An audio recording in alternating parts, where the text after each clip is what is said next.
Recording. And then... Comments to Straight Chilling Podcast. Hello, everyone. Hello, everyone, and welcome to Straight Chilling. Each week, we watch and review a horror film for your entertainment. You can send all questions and comments to straightchillingpodcast@gmail.com. And don't forget to keep chilling. Yeah, we straight chillin', serial killin'. 5 cold villains on the mic, got you reelin'. 5-star ratings from the to the sea.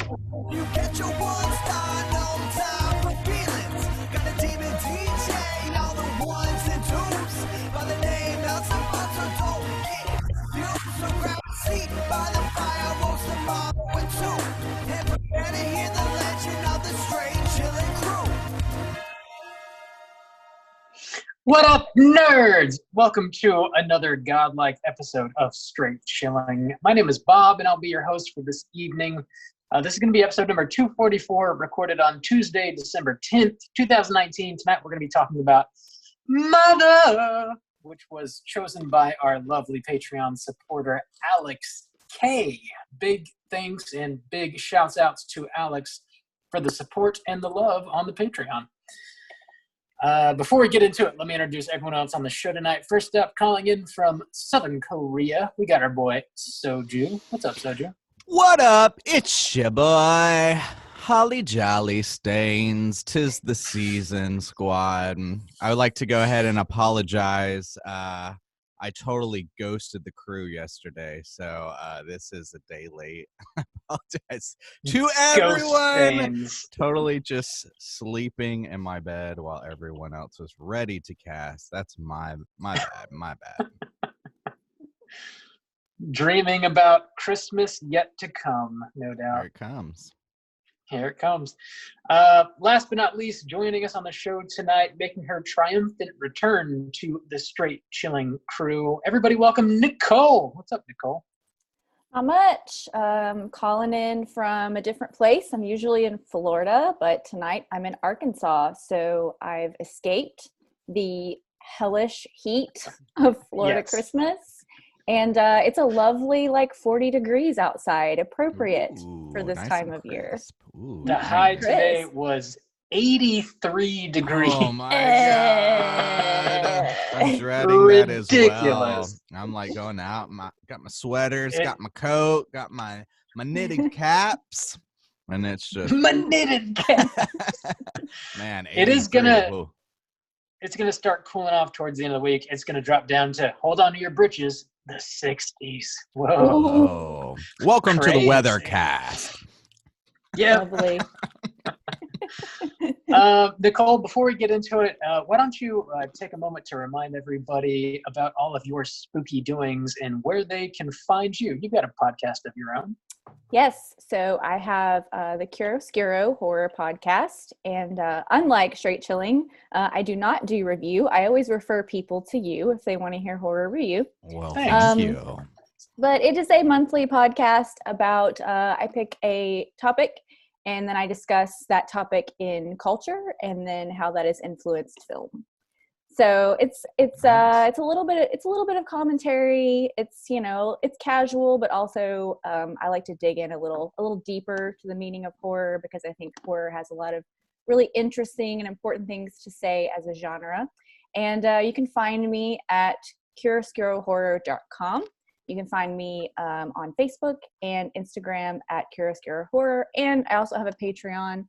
So if you listen and you have a few extra dollars to throw my way, that's always appreciated. Your latest episode was The Wendigo, is that correct?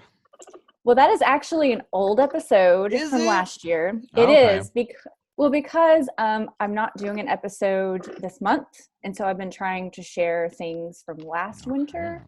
The podcast was brand new also, so I'm like, there's a lot of people who probably haven't heard this stuff. I hadn't heard it, and I was listening to it before this cast. I was like, ooh, the Wendigo. Fantastic. Yeah, it's a good one. If you guys don't know about the Wendigo, he's like, the wintertime monster. Yes. Very creepy. Good stuff. Check out Chiaroscuro podcast and make it rain on the Patreon if you can. Before we get into it, let's do some housekeeping here real quick. Just a reminder that the January poll pick is posted on our Patreon website for you to vote upon. The theme for this January is going to be sort of our redemption month, like we did January of this year. We kind of went deep into our back catalog and chose 3 movies that we would like to kind of re-review, talk about again, maybe get a little more in depth with. So the movies we chose are Evil Dead 2, Scream, and The Exorcist. And you have till the end of December to vote on those. Currently, Scream is winning. Evil Dead 2 is in second, and The Exorcist is trailing behind. Oh, what the fuck? What the fuck? Never I wonder who gonna chose cover what. The Exorcist, Bob. Well, we already did. We did. One of us You weren't did. there, though. One You person weren't there. did. One person. Somebody did. Somebody somewhere did. Uh-huh. Also, in glorious Patreon news, we have 2 brand new supporters signed up this past week. Yay! We got to give some mad shouts outs to Tika and Tanya. And of course, we owe you the traditional straight chilling salute. This one is to you guys.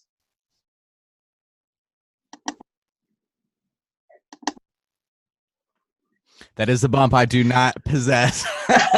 So slap me in the ass, ladies. Thank you. Each one of you grab a cheek and go ham.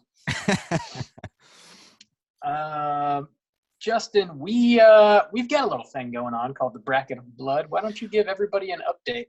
Bracket of Blood. So we kicked off our Bracket of Blood last week. We are trying to decide what is the greatest horror film of possibly the greatest decade of horror ever to exist.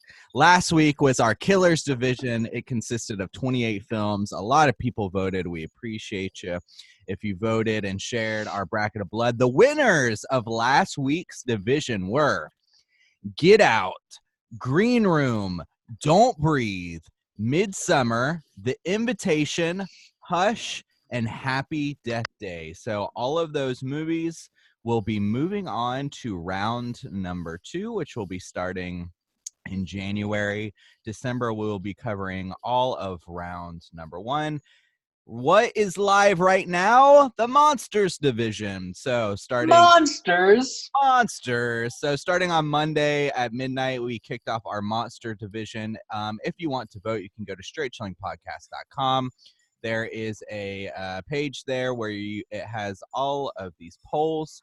The movies in the Monster division that you can vote on are One Cut of the Dead, Attack the Block, Shin Godzilla, Honeymoon, It Follows, Rare Exports, Under the Skin, Prometheus, What We Do in the Shadows, Let Me In, Spring, Krampus, whoop whoop, A Quiet Place, It Comes at Night, Troll Hunter, Bird Box, Train to Busan, Annihilation, Willow Creek, Tusk, The Shape of Water, Yes. Cargo, It Chapter 2, Godzilla King of Monsters, Ex Machina, It, Sharknado, and Overlord. Woo, that's a lot of films. So 28 to be exact, split it up into 7 different polls. You have until Friday, 11:30 p.m. Eastern Time to vote if you would like to. And then next week, we will be kicking off the Haunters division once Monsters wraps up. So if you didn't know, this is something we'll be doing for a while. All month, we'll be doing round 1. We've got a couple more divisions to get through before we move on to round 2. So, yeah, lots of people voting. Hashtag appreciate you. It's been a lot of fun so far. Some really tough choices. What We Do in the Shadows versus Krampus. That's pretty tough, man. Yeah, I had to look at that one for a while. I was like, damn. Just waiting. I don't know. And some of the winners from the last round were surprising. I think of the 7, I voted 2 correctly. Like 2 of the movies I voted Really? on 1. The rest of them I voted on did not. Don't Breathe was a bit of a surprise to me, but a pleasant surprise. I was glad Green Room got the recognition it got. It won its division, and yeah, so I thought the winners were good movies. It's going to be even tougher round 2. Oh my God, I can't even imagine. Speaking of Don't Breathe, wasn't that like the first show you joined us on, Nicole? Yes. Don't breathe. Yeah. Yes, and it's funny because now, well, two things. One, voting in this poll has made me realize how much stuff I haven't seen this decade. Yeah. But also, when Don't Breathe popped up, I was like, I don't hardly remember this movie. I definitely did not vote for it. Yeah. It's a weird one. I Yeah, enjoyed it, it's but it's just problematic. okay. Yeah, I'm it's just surprised it okay. got so much love. It was going against Split, Creep, and Scream Dang. 4. I was a Split man myself, but it didn't win. Scream 4 boy. Oh, you Oh. were? Scream 4. Yep. You weren't a Creep I think guy? I definitely voted for Creep. That was Did the one you? I voted for. Oh, There you go. yeah. Yeah. Look at all of us, all split, and we didn't even pick the winner. Look at that. Pun intended. So yeah, join us. Everybody get your votes in before 11:30 p.m. this Friday. That's when the Monsters bracket's going to close, and we're going to open up Monday with the Haunters. Also, in other news, there's a Joe Bob marathon on Shudder this What? Friday, the 13th, December, Friday the 13th, 9:00 p.m. Eastern Standard Time. We're going to be hosting a watch party of that, much the same way we did last time. We're going to be using Zoom instead of Skype. So if you want to join us for this live watch, you just got to sign into Zoom, make a little free account, and then we're going to post the link to join the watch party on all of our social media platforms just before 9:00 p.m. Eastern Standard Time, before the show kicks off. So you guys can click on that link, hop into the chat, watch some Joe Bob. We'll talk about it live and in person. It's a lot of fun. It's been a lot of fun. We've been doing it pretty much every time he has done anything this year. We've been hosting some sort of live watch party. So check that out. And the last bit of news I have here, so the You Pick the Flick tier is going to reopen officially on Sunday, December 22nd at noon. That's on our Eastern Standard Patreon Time. page, correct, Bob? Correct. That's going to be on our Patreon page. So if you're wondering, so we're talking about Mother tonight, which was chosen by Alex, a Patreon supporter. He signed up for the You Pick the Flick tier last time we opened it. It's a thing that we open quarterly. So every 3 months, we have 5 new spots for listeners to sign up and pick a movie for us to review. Any movie you want. And they typically go pretty fast. So if this is something you're interested in, like I said, the tier is going to reopen on Sunday, December 22nd at noon Eastern Standard Time. Remember that and try and grab a spot if you are interested. And that's going to do it for housekeeping. Let's go ahead This house and has talk been about... kept. We got to do it. It's Bob. been kept. That's you. That's your line. I'm not going to steal I mine. know. I had to jump in there, Bob, before you, just scooched over it. All right. Before we talk about what we've been watching. All right. Ready? Yeah. Hey gang, what you been watching? Hi guys. Cool. Nope. This is Tess. It's not how that works. What See? you been All right. watching? Hughes, you want to kick us off? What you been watching? Sure. It is the Christmas season. And so nothing really new. I love like going back to back like Halloween into Christmas season because it's just that time of the year where you get to like watch all your favorite like shit. I don't know. I just feel like I was saying, like when you get asked that question, like, what's your favorite movie? And I was thinking about like, what like movies have I just seen over it? And they're like usually like Halloween or Christmas movies because I want to watch them like every year. Every year. Yeah. Yeah. So like I watched Home Alone. I watched Krampus. I watched Gremlins. And just all these like seasonal movies. So nothing new, but just movies that I love to watch again and again. Additionally, I'm replaying the Arkham Asylum, which is the first Batman game that came out. I forgot actually how like kind of spooky that game is, because it's set in the actual like insane asylum. And like there are like some segments, especially like with the Scarecrow, where he's essentially just like Freddy Krueger, and he creates these like horrific like nightmare landscapes that you have to like navigate through. And I was like, this is amazing. I completely forgot like how like horror kind of themed this was. So really enjoying that game. And also, I don't listen to a lot of podcasts. I listen to like our immediate squad for like support. So like Gargantucast or something ghoulish, or Nicole at Churros Girl. I always fuck your name up. Churro. That's a tasty Churro, the treat. Churro. Churro, yeah. The Churro podcast. No, but I've been trying to listen, and the reason I don't is because my mind just wanders. So like if it's like informational, I often have to be like, wait, I wasn't paying attention, rewind, wait, I wasn't paying attention, rewind. So it takes me forever to get through a podcast. But I've been recently listening to Lore, which I know has been out for a while and is super popular. Ooh. But I just started listening to it like for the first time or whatever, and I would like pick them at random. So I've listened to like maybe 4 or 5 episodes just to like complete random, and they all seem to be like nautical themed. So he's talking about like ghost ships, and then he was talking about like cannibalism out at sea, and like just all these things. I was like, what's up with all this like nautical stuff? So that was a weird coincidence. So I hope when I'm flying home from Seoul that my plane doesn't crash and I have to like live out on the sea and eat people or something, because it was a weird thing that happened to me. But yeah, I've It been could enjoying happen that. to you. It could. I don't know. I Hey, think walrus is gonna save your life, man. I was thinking, I was like, could I eat a person like if I was out at sea? And like I guess I could. I think I could. I think you gotta live, you know? It's the law of the sea or whatever, you know? You gotta I do it. guess. And then you're gonna like guess. love the flavor so much that's all you're ever gonna want to eat. Maybe, possibly. We'll Maybe. see. We've now come full circle. We're back to the Wendigo now with cannibalism. Yep. I know. That kind of made me think of it too. I was like, oh my God, what's up with all these themes I'm getting? I have to make that choice soon.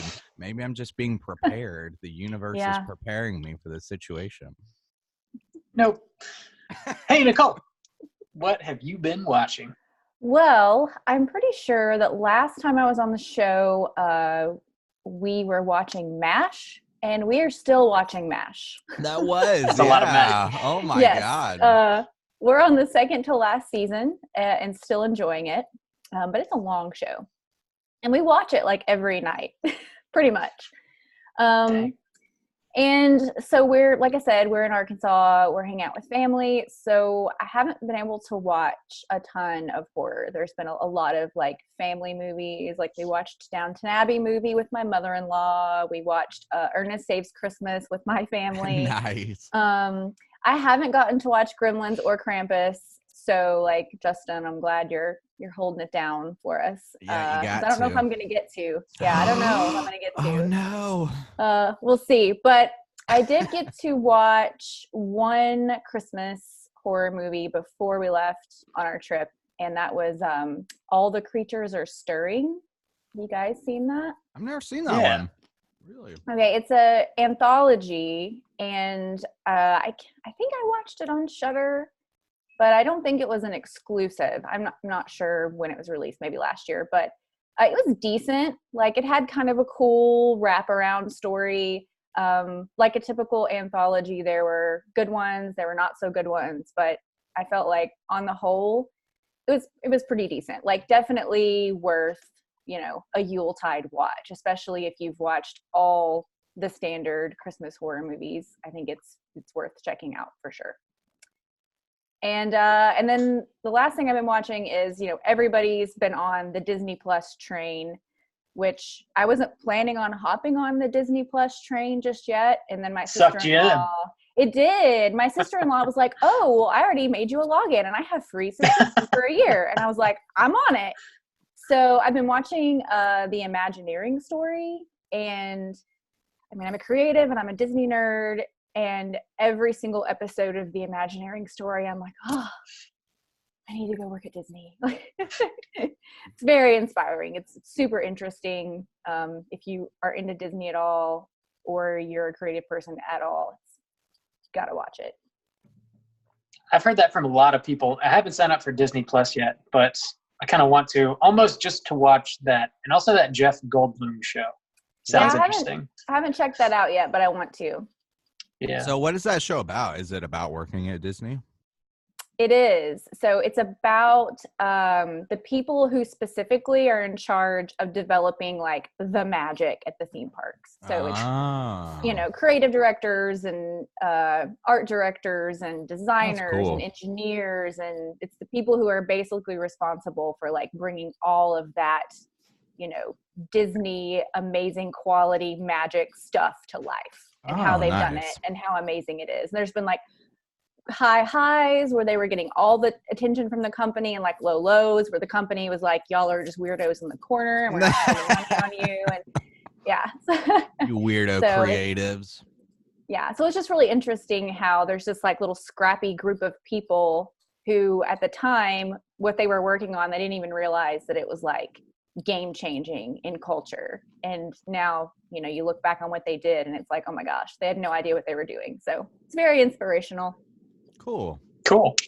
Very cool. I checked out the Christmas anthology installment, I guess you should probably call it, of Into the Dark, like a Hulu show, Into the Dark. I always watch these. I try to keep up with these. And the Christmas one is called A Nasty Piece of Work. And it's pretty solid. These are like typically hit or miss. They're all produced by Blumhouse's like TV side. But this particular one is basically about these two like mid-level employees at like Megacorp USA, and they're both sort of vying for a promotion. And the boss invites them over on Christmas Eve just to have dinner and some drinks, and he kind of pits them against one another and to like see who's willing to like sacrifice the most to get this position. And it gets like pretty hairy, and it kind of, if you've seen Cheap Thrills, it kind of reminded me a little bit of Cheap Thrills in a way, where you've got this super rich person just kind of throwing his weight around for his own entertainment, making these two seemingly decent humans betray one another just for a laugh. It's kind of got that going for it. Yeah. But That pretty sounds cool. solid. Pretty solid overall. It's not super Christmas related, other than it just kind of happens around Christmas. But it's one of their better ones, I would say, of the last 15 or so that they've done. It's one of the better ones. I would recommend it for sure. I also watched a movie called Spookies, which was recently put out by Vinegar Syndrome. So this is like the old Vinegar Syndrome. Yeah, We'll they get strike into again. They always do. They always do. This movie's like from the 80s. I guess it had like a really limited theatrical run, but then it lived on cable TV for quite a while. I think that's where most people ended up watching it. But I guess it's got some sort of cult status. It's like pretty kid friendly, actually. The whole time I was watching it, I was just like wanting to show this to like my nephew, because there's like the language is pretty clean. There's like no nudity. The gore is minimal. There's like tons of creatures, like practical creatures, and like the designs are pretty cool. And it's basically just these teens for no reason at all, really, wandering around this like giant house and getting killed by these random monsters. Like some of the monsters are just like farting for no reason. One of them is like this lady that turns into a giant spider thing. It's just kind of a lot of random stuff happening, but it's like goofy and entertaining. And I think if you have a kid who's like maybe interested in like Goosebumps or something like that, maybe throw on Spookies and see if they dig it, Cool. I think it'd be a good one. Yeah, pretty solid. But that's what I've been watching. Let's go ahead and jump into the main event and get into the back of the box. What's on the back of the box? What's on the back? Nope. Man, I really miss Randy. Oh, we are talking about Mother. Actually, I do. I'm sure this is unsurprising to people who listen to the show regularly, but I have a sample lined up. I do not contain This is yes, yeah. This is the Danzig bio picture titled Mother that we've long been that's waiting the one for. I watched too. I also watched the Danzig documentary. Yeah, that's directed by Darren Aronofsky. Yeah.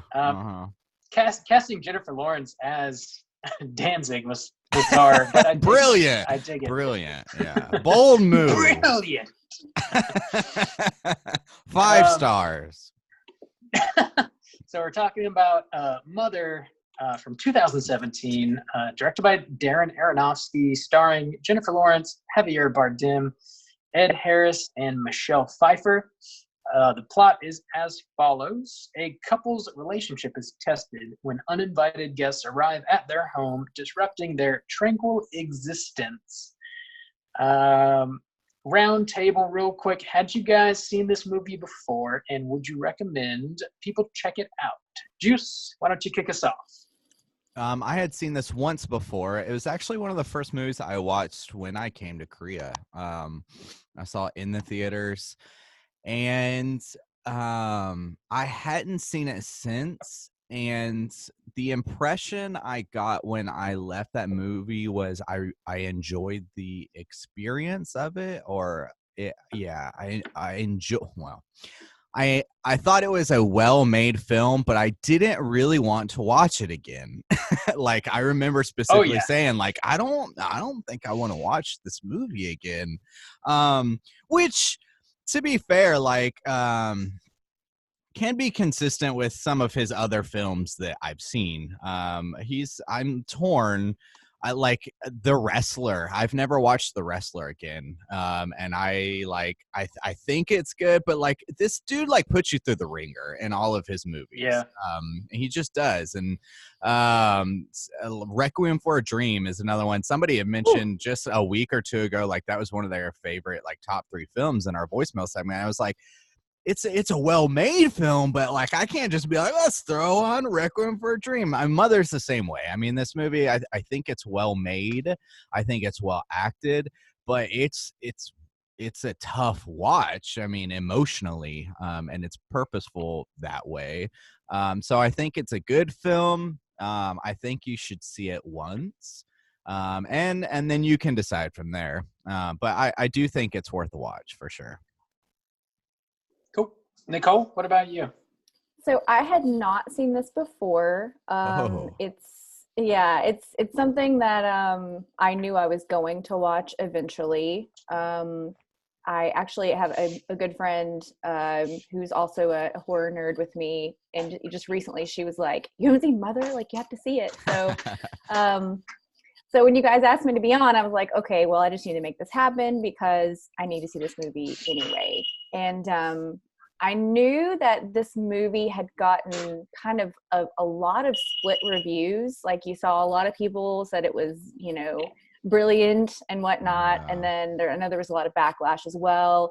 And so I didn't know anything about it. I mean, all of the trailers were pretty ambiguous. So I went into it pretty blind, and I really enjoyed it.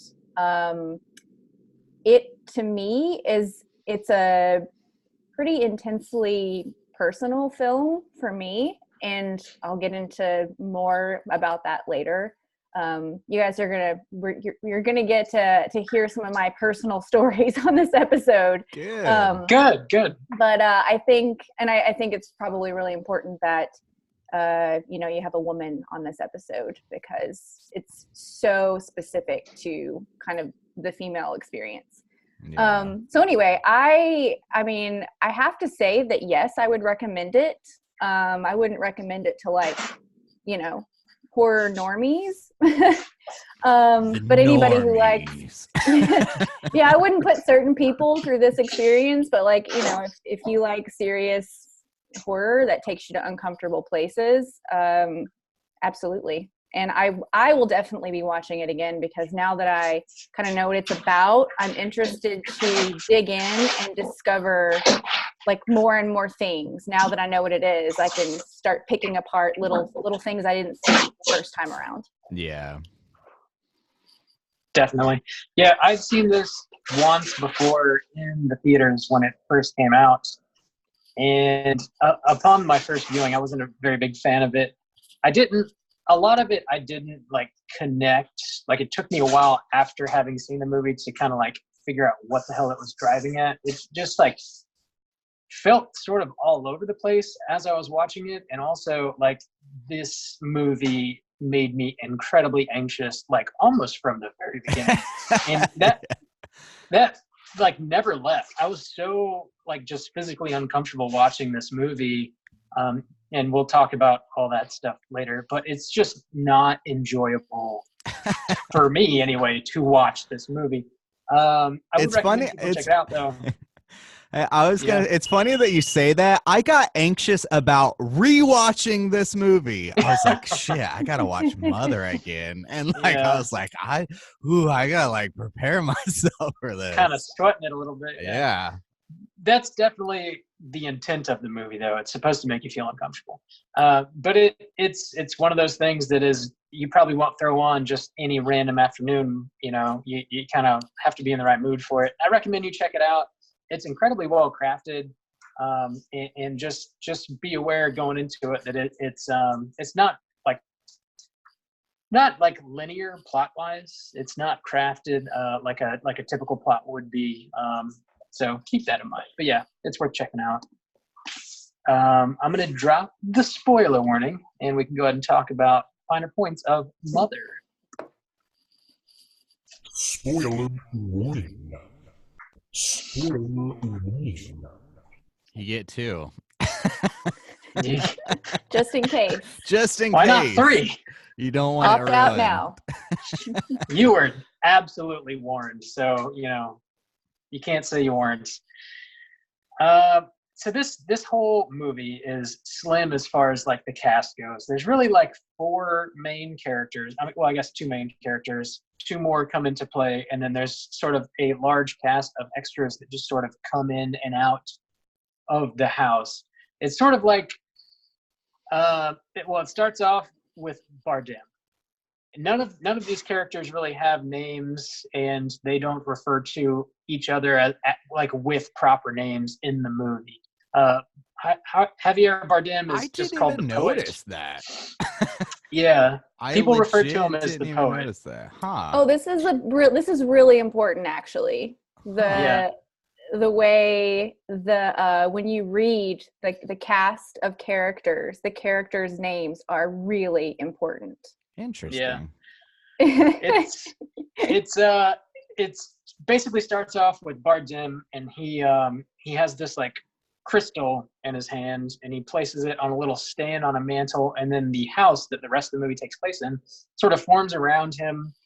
And the last thing that kind of forms is Jennifer Lawrence. She sort of like pops up sleeping in bed all peacefully, and she gets up and walks around the house, and she's searching for Javier Bardem, and she finally finds him. And it's really just them 2 for the first few minutes of the movie, and then some strangers show up and kind of disrupt their life a little bit, and then more strangers show up, and then more strangers show up, and they just like are very intrusive, and like force themselves into their home, and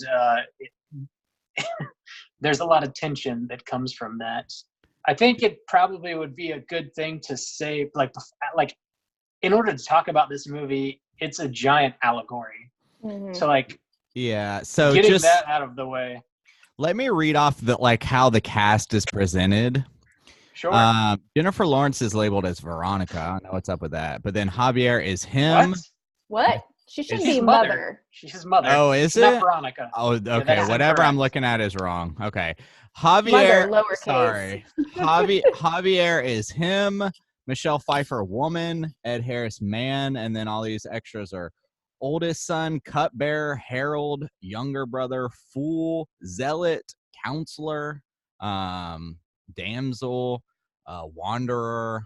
Like, so it's just like, okay, it like definitely puts it in a different light. Yeah. Do you notice anything different about him? Not in what castle. I'm looking at. Okay, well, all of the characters It's are capitalized? lowercase, but Ah. him is capital, I gotcha. Okay.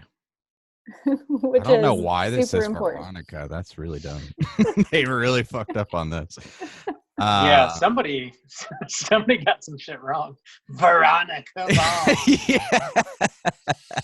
But that's Um, yeah, so it's this whole like metaphor for like God. Javier is God. yeah, it's a and biblical allegory. and Yes. everyone else around him is like his followers, like his like religion, like I guess Christianity in a way or whatever, humanity. Well, Jennifer Lawrence is Mother Nature. His mother, Javier yeah, Bardem yeah, is God, and then the first two people that we meet that come into the home are going to be Adam and Eve.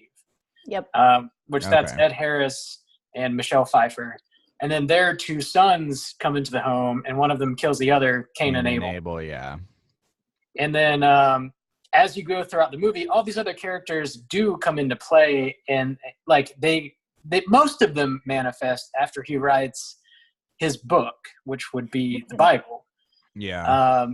And then there's sort of like, I mean, the last act of this movie is just chaos. It's like pure chaos, and a lot of it happens very quickly in a way that it makes it hard to like pick up on a lot of what I think is trying to be represented.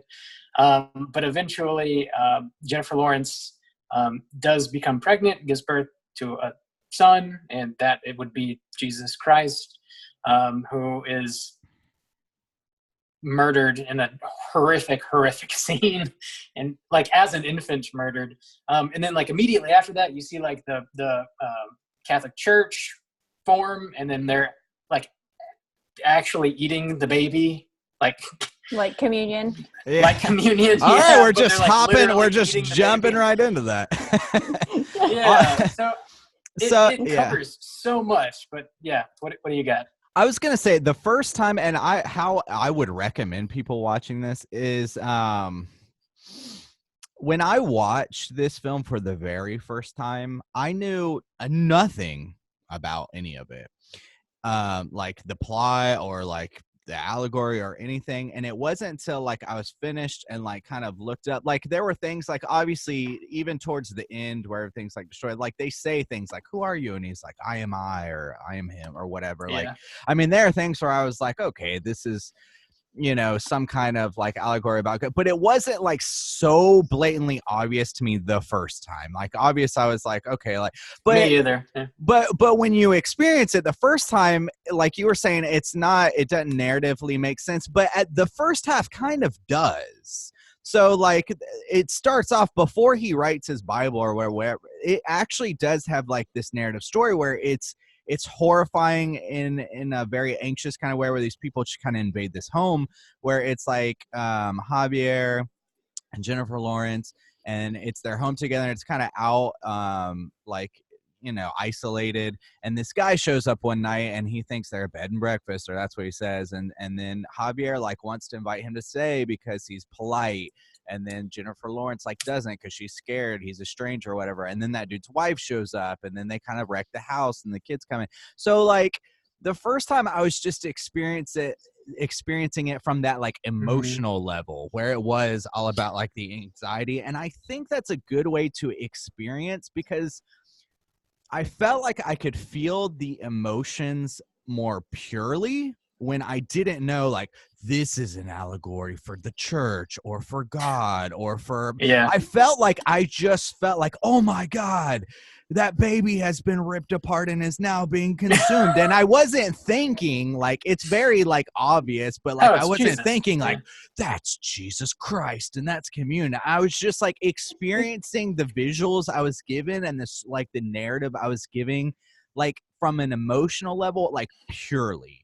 And then once I had experienced that in like a pure form of like terror and anxiety and horror, and then to be able to take that and to put it into this like picture, like this narrative of like of a real life tangible thing, like, oh, the church or something like that, like then I was able to like see it in a new light, like, oh my God, because then I was able to associate those pure emotional feelings that I had felt with something that I was familiar with, like from life, that like I have experienced, and like see how other people like see this entity or like this experience like from a real life perspective. And I was just like, oh my God, that's really powerful, or I felt. So I would recommend to anyone, like, don't go in like knowing like what's going on, like just kind of go in and experience it, because I thought that was really powerful for me. If you made it this far in the podcast, Yeah, it's too late. it's too late. It's too late. Yeah. Nicole, what do you think about this movie? What do you get? So I was definitely looking for the structure, because I could tell, I was like, this isn't real. I can tell this isn't real. I can tell that this is a framework for something else. I had theories, and I was kind of looking for something that it wasn't, which I'll talk about a little more later. But I started to figure out that it was the creation and like the biblical allegory about the time she gives birth. Well, a little before she gives birth, when the whole house turns to chaos and there's like women being trafficked and wars, like, because it starts out really small and then it just progresses very quick. Like every room she goes into, like humanity gets worse and worse and worse. And I thought, and him, he always throughout the movie is putting people first. He uses a lot of language like, you know, they have no place to go. They need to be welcome in our home. We need to grieve with them. Like, we have to forgive them. Like, very obviously, he's like reaching out to these people. And, you know, constantly mother is like, why am I not enough? And so like those little things I knew meant something. So by the time we got to the hordes of people with his photograph, and there's very clearly like altars and shrines throughout the house, that's when I started to kind of figure it out. And then, yeah, when they killed the baby and consumed the baby, I was like, okay, this is full on the Christian story, and I'm here for it. And I find it really fascinating because Darren Aronofsky is an atheist. But his last movie was Noah, and I really enjoyed Noah as well. It was a little bit controversial, I think, within like the Christian community. But I was stoked for it because I was like, well, he's a really talented filmmaker. He's going to take this story and like put his creative spin on it. And I feel like as a film fan, as a Christian, like I'm going to be able to like get some good stuff out of this. And I did. And so I'm just really fascinated that he is so interested in this like Christian narrative that he doesn't necessarily like subscribe to as a belief system. So I don't know if he's going to continue on this, trail, or if it's a framework he connects with, but dude, he should do like a David story. That would be great. Yeah. But yeah, I just then whenever so I had sort of figured it out, but then when the credits rolled and I read the cast list, that's when I was like, oh my gosh, this is great. This is really great. And I don't know if you guys noticed also, I went and read a few articles about it, but tried not to go like too deep yet. But there is a scene where when man and woman get there, because of course they get there and they're like messing everything up and like not being kind. And mother tells them not to go into his office. And they go in there. They go into the one room they're not supposed to go into. And they break the jewel that is essentially like the forbidden fruit. And I was like, oh, like, it's so great. I didn't see it at the time, but I was like, it's so great. So great. Yeah. It is. Yeah, it's pretty cool to go into it not knowing that it's going to be a big allegory, and then later reflecting upon it and being like, oh, wow, holy cow. Like watching it for the second time, picking up on like little lines that they drop that just hold so much more weight when you know what the filmmaker's trying to communicate. Because like whenever, right after they right after Mother and him allegedly make love, and then she finds out that she's pregnant, him or he or whatever gets like inspired, and he starts writing frantically. And she just says, well, I don't want to interrupt. I'll go start on the apocalypse now. That holds like so much more weight. But when she says it in the movie, she just means she's going to go clean up the house because it's dirty because all the rude people messed it up. But it holds so much more weight if you know what he's really driving at. Later on, somebody, like one of the random people that breaks into their house says, as Jennifer Lawrence tries to kick them out, he says, but the poet says this is everyone's house. Which again holds a lot more weight. And then at the very end of the movie, essentially like as the apocalypse has come and gone, like Jennifer Lawrence she like runs down in the basement, and she lights the whole house on fire, when seemingly the metaphorical world burns up and there's nothing left, and he's like carrying her body upstairs and lays her on what's left of the bed, and he says, nothing is ever enough. I couldn't create if it was, and I have to. That's what I do. That's what I am. Like he has to create. He's a creator. That's a powerful line. Yeah. It's like you can't create if it's like she's like nothing's ever enough for you, and he's like I couldn't create if I could. Yeah, if it was. Yeah. I was like, oh my god, that's amazing. And to like think about the meaning of that, and I don't know much about Christianity, so pardon my ignorance. But like you heathen scum. God isn't supposed to have needs, right? He is a perfect being. He is love incarnate. So to like think that he needs to create, it's not that he chose to, but like he needs to, is really interesting to think on. And also and not only that need, but like the need, like, and to see it and that's why this movie is so powerful, to personify so many things that are talked about in a very kind of floaty way, like, oh, like God and stuff like that, but to have like a face to it, and like to and the way that these people act is amazing. So to see like these emotions, but like the need for even when you're thinking about God, like God makes creatures that like praise him all the time, like constantly, like nonstop, and he like needs the approval of like human beings, like the things he's created, or like not the approval, but like the attention and the love or what, like the worship. He seeks that out, and like to personify that in a person, and to see it play out into where he like kind of, or even Jennifer Lawrence says like, you never loved me. You only loved that I loved you, like unconditionally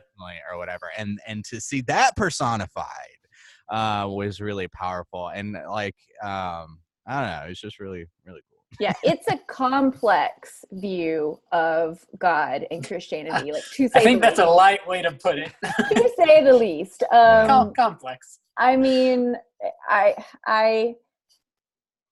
feel like it's super easy. It would be super easy to get offended by this movie. But again, you have to consider like if you're a Christian, but you have to consider like who made it. And obviously he has criticisms of religion and of the idea of God. And I feel like just watching that played out, I don't know. I just find it super interesting and kind of beautiful. And the structure does give you kind of room to play with that, again, without the audience really knowing it until the end. And then it becomes even more challenging for sure. When I watched this movie, well, kind of both times, to be totally honest. But the first time I didn't know that Javier Bardem was essentially God, but like he's the villain in this movie.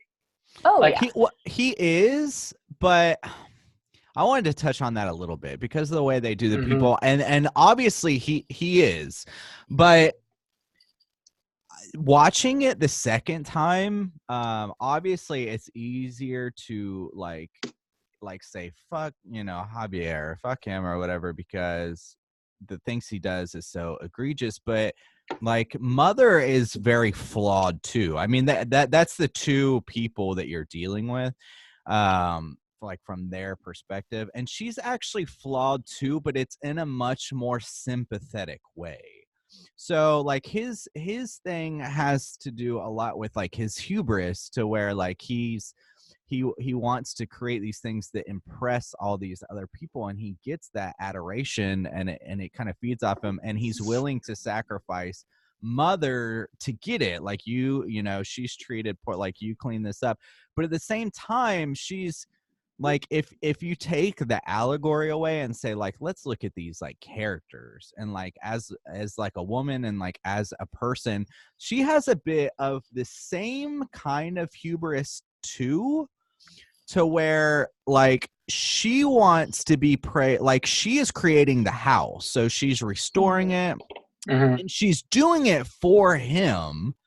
Like, she is a creative like entity, but she's doing it for him, and instead of seeking like the approval or the adoration of like underlings, like what God is doing or Javier is doing, all of her things is to please him. So it's like it's the same kind of personality, but just focused differently. So where like she, like, no matter what, she sacrifices herself for him, Right. and he is always sacrificing her for the, like, but they're both kind of like prideful and like arrogant a little bit, especially in the way that she deals with like the people. I mean, not arrogant, she's not arrogant, but she's like prideful. She's like overtly like naive. She's like never I like agree with naive. self-assertive. I don't know, like, she's flawed.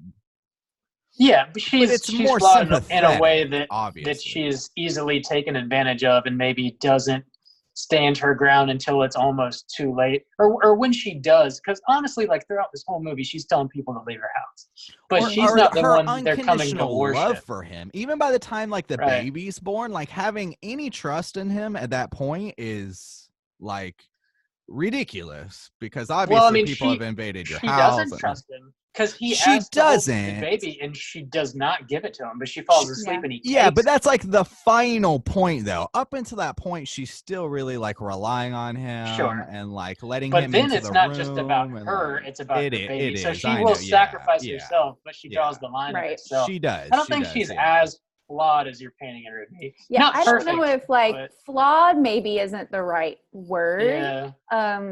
But yeah, I think she has a real lack of agency and a lack of strength. Like, she's always asking him to get the people out of her house, instead of just like taking control and doing it herself, which, again, if he's God, she's Mother Earth, she's still his creation. So ultimately she still plays the same role that all of the humans play. And I would say too that he is a villain, but also he just kind of like is what he is, which is how the Bible presents God. Like, it presents him as like always loving towards humanity, as far as like the big picture goes. But there's been major ups and downs. But one thing that is consistent is that humanity is a mess and will always be a mess. And when you leave humans to their own devices, it's going to go bad every time. And I think that really rings true for sure. And apparently, and I learned this from the Faculty of Horror podcast about this movie, which I recommend because they're super smart and they have a lot of cool things to say about Mother. But apparently, Aronofsky is also like a big time environmentalist. So, you know, he is basically saying like Mother is just trying to like make things beautiful and make things functional. And we as humanity are always going to come in, make ourselves at home, destroy her work, and leave things in shambles.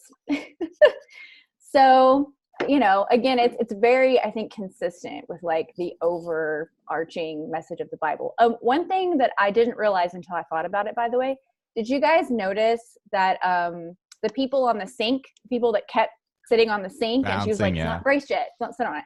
Mm-hmm. So they, of course, they're bouncing on it, and then the water line breaks, and that's when everybody leaves the house. Was that which the flood? essentially is the flood. Yeah, Cool. That's pretty good. I yeah. like that. Yeah, because that is the first break or whatever. They like Mm-hmm. leave the house and then they're able to like.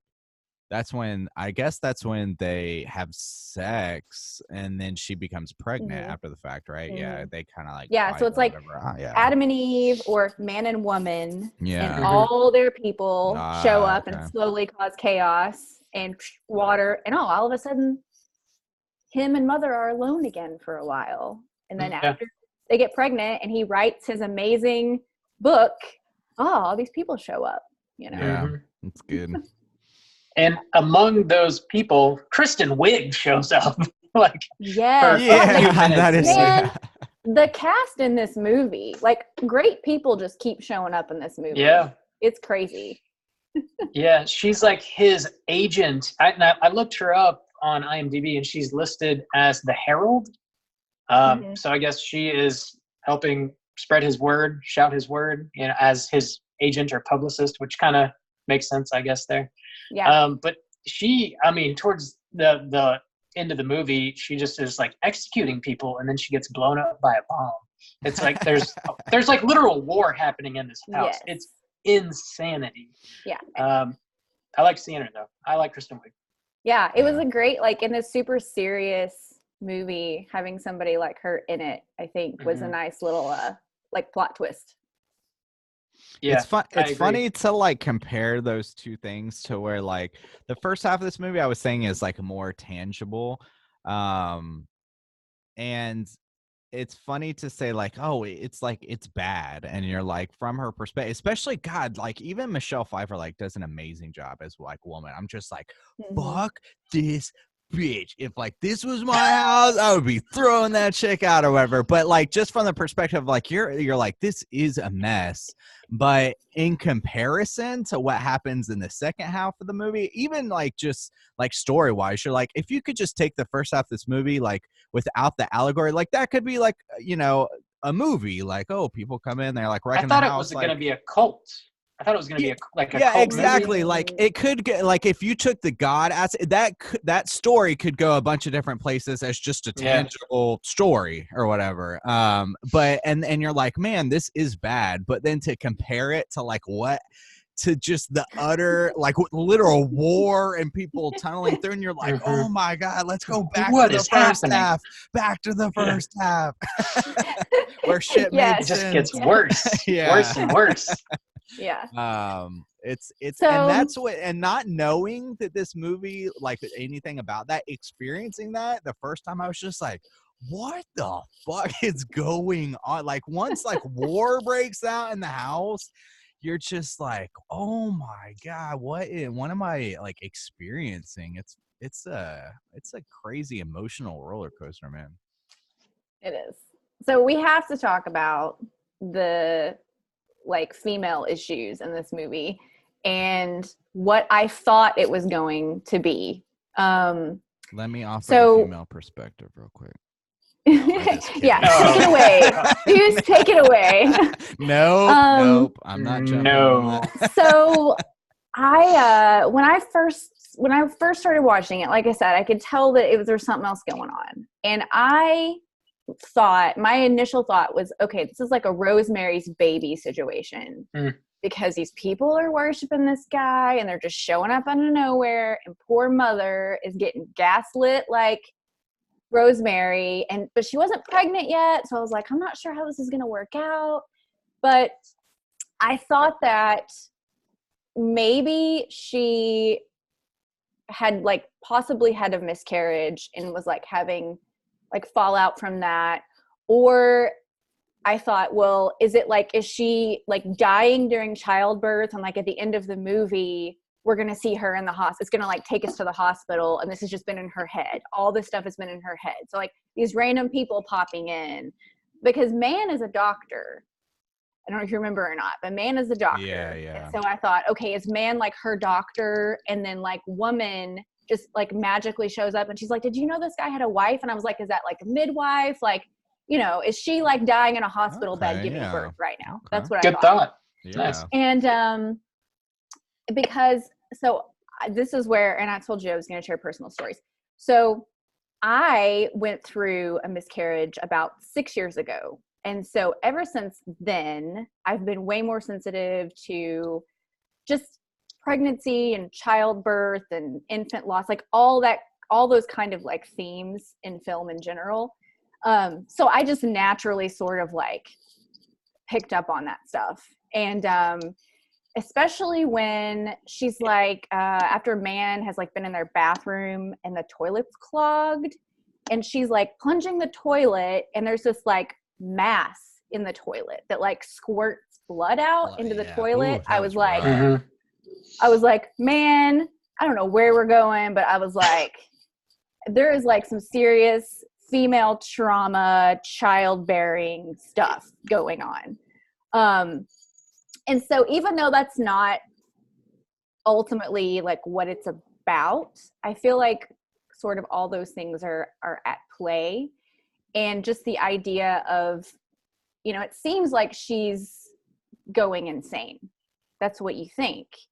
And there's a lot of, like I said, like with postpartum depression and all of those issues, it would seem that that's maybe what's happening to her.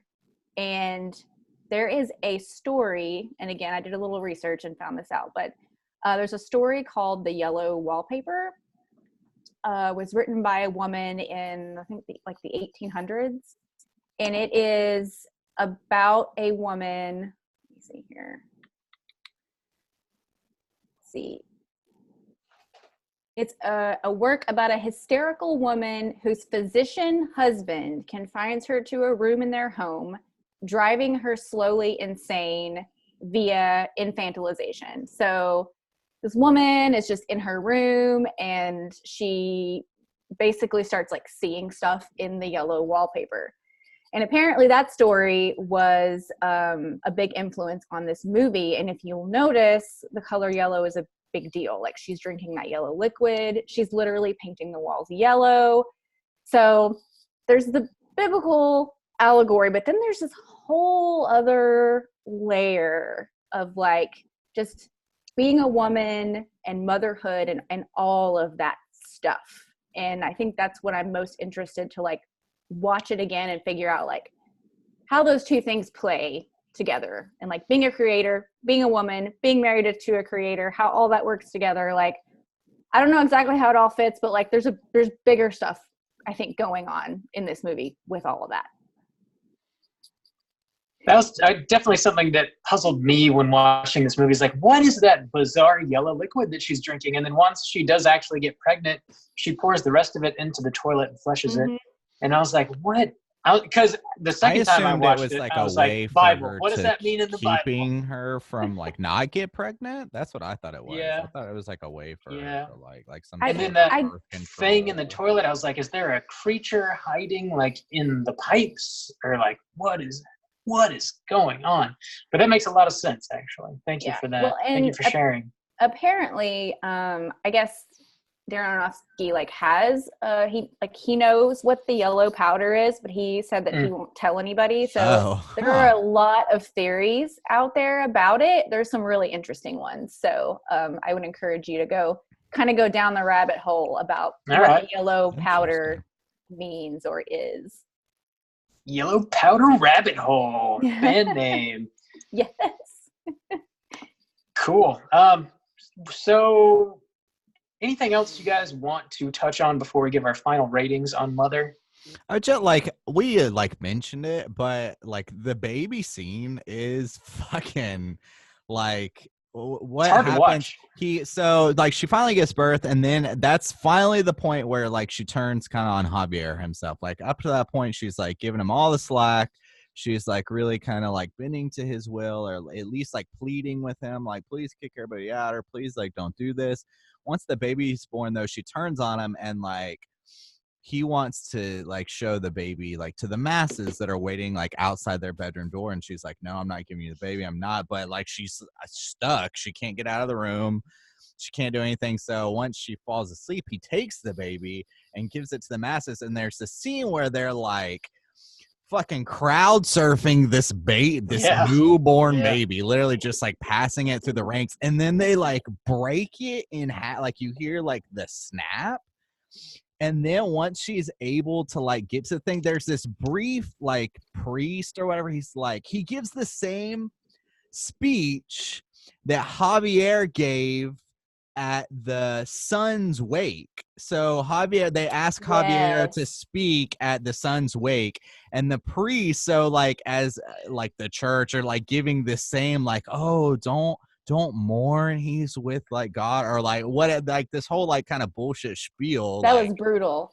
yeah, and then she's like, so he says like, he's not dead, and she's like relieved, like, oh my God. And then he like gives this same bullshit speech that like Javier gave, and she like, it like just like dawns on her, and then like there's this pile of like fucking mutilated flesh, and like the masses are literally like eating the baby. That is like some of the most brutal fucking shit you will ever see. That when I saw that for the first time, I remember just like the gut drop, like how horrific it is. Oh my God, it's nasty, dude.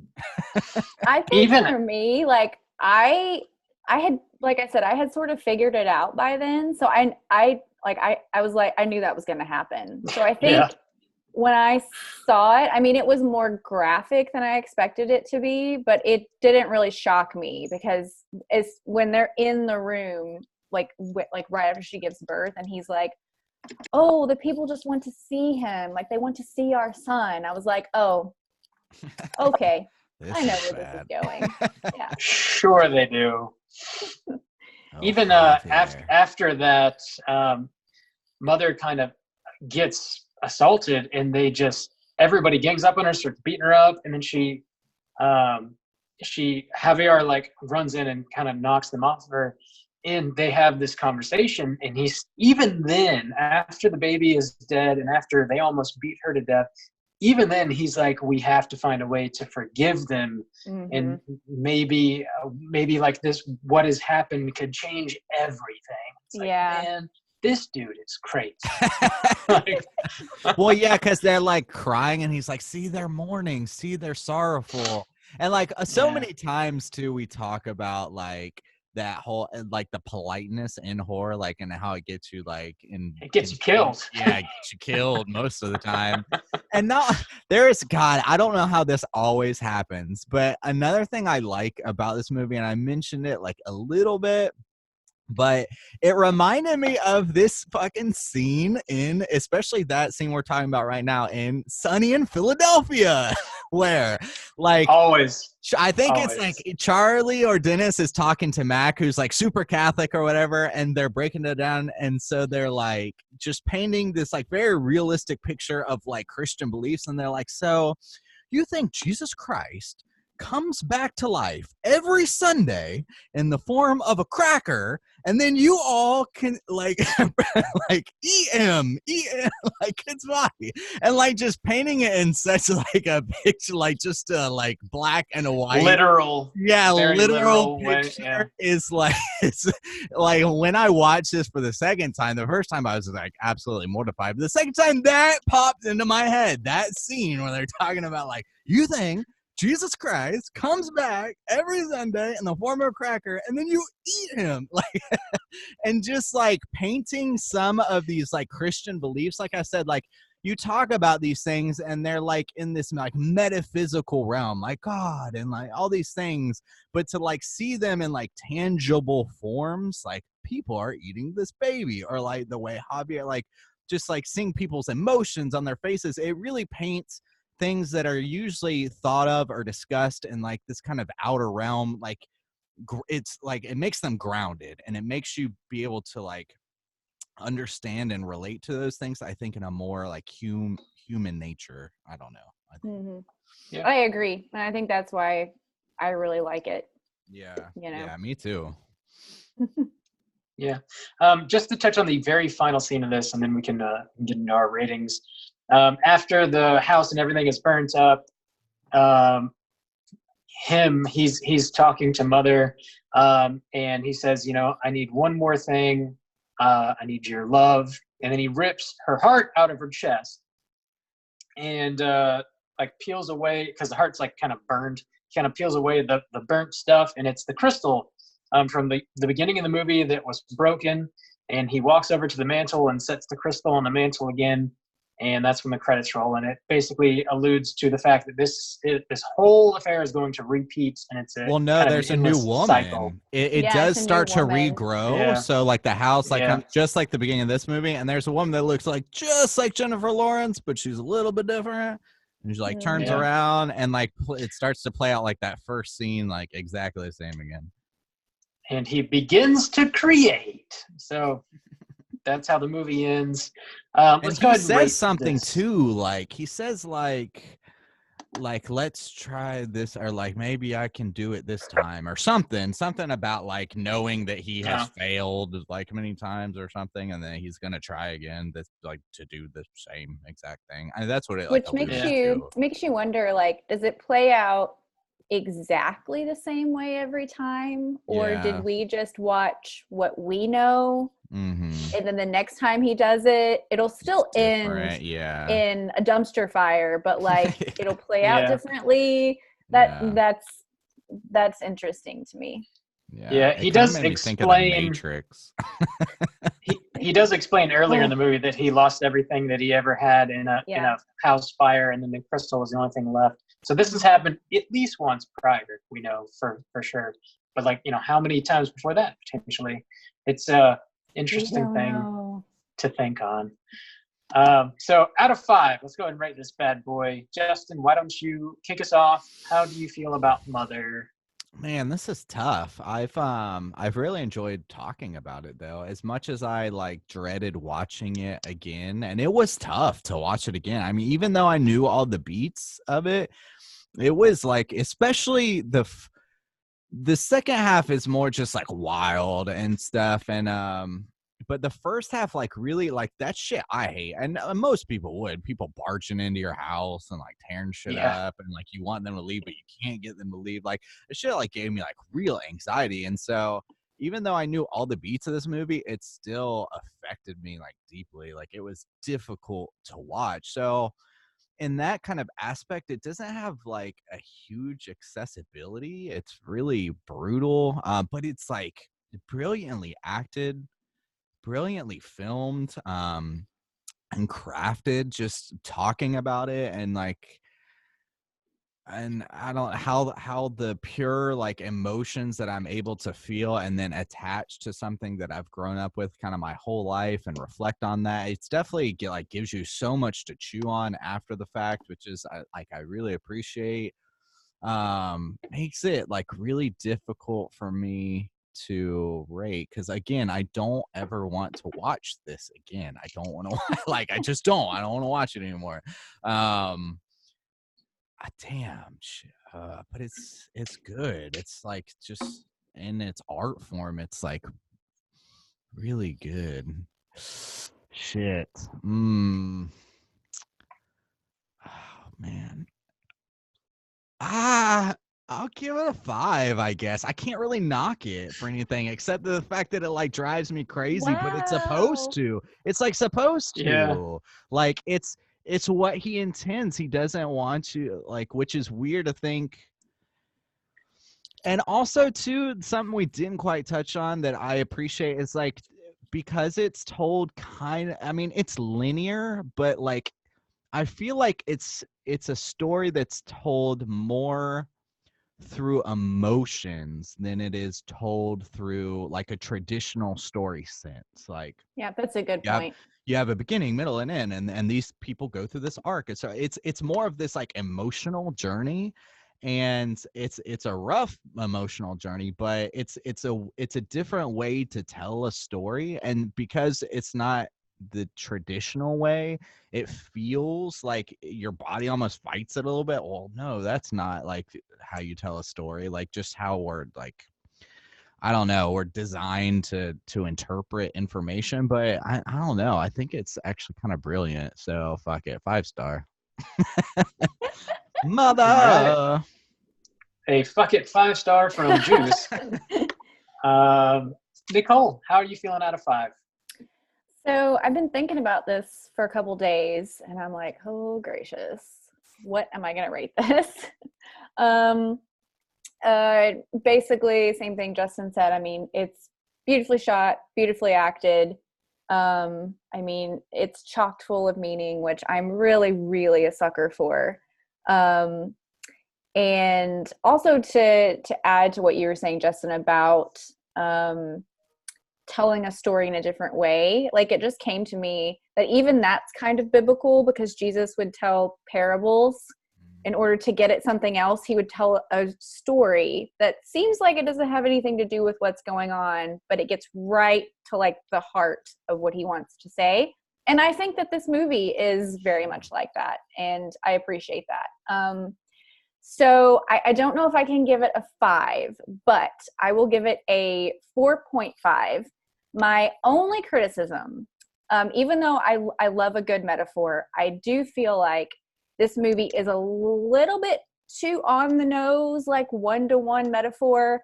I would probably like a little bit more ambiguity that like made me do a little bit more work to kind of figure it out. But that's a very minor criticism. I think that Darren Aronofsky has kind of a tendency to sort of pivot to just like worst case scenario. Like I remember the first time I watched Requiem for a Dream, which was recently, like within the last couple of years, I finally watched you it. poor soul. Yeah, and because I've been sort Yeah. of avoiding it, and it Yeah. was rough, but also when I got to the end of it, and like I want to give him a break because I think it was his first movie. But by the time you get to the end of it, it's like, listen, kids, if you do drugs, you'll end up being a hooker. You will lose your arm. You will go to Yeah. prison, or you will be in an insane asylum. Do not do drugs. Like it just felt like very dramatic, and That's so true. I feel like Mother is a little bit that way, with just like the attitude towards humanity that like there's nothing redeemable. We will rip your house apart. Our children will murder each other in the living room. We will cause wars. We will traffic women, which we do all these things. But also it's like, dude, like maybe just take just a half a step back. But also we because of make fun those horror things- podcasts that Yeah, entertain the we masses. do. We do. Why wasn't that included, Aronofsky? And we can be kind and selfless, but I understand it's a 1,000-foot view, whatever. So those are very, very like minor criticisms. I do look forward to revisiting this. So 4.5 for me. Cool. I don't think I can give this a perfect 5 either. Honestly, the 2 times I watched this movie, I had like 2 pretty different reactions. The first time I watched it, I was like, I didn't have the key to unlock the meaning from this movie, which is like, it's the Bible, dude. So the second time I watched it, I was like, yeah, duh, it's the Bible, dude. So the first time I kind of, what I took away from it was like climate change. I was like, he's talking about climate change. That's what he's kind of driving at. And that's a topic that I believe is like very worthy of having a discussion and like making a film about. But after watching it, I was just like uncomfortable for 2 hours, and I was like, there's got to be a better way to talk about that. Having like the key upon the second viewing is like, yeah, it's pretty on the nose. Like once you have that, like the hits just kind of keep on coming, and you're checking off the boxes, and you're like, okay, I get it. But the thing that kind of stood out to me the most upon my second watching was like, growing up in the South, which is something that I have done. You're sort of inundated with Christianity, and there are just churches everywhere. And, I've definitely, like I said, I don't know that I know a ton about Christianity, but I've definitely gone to church several times.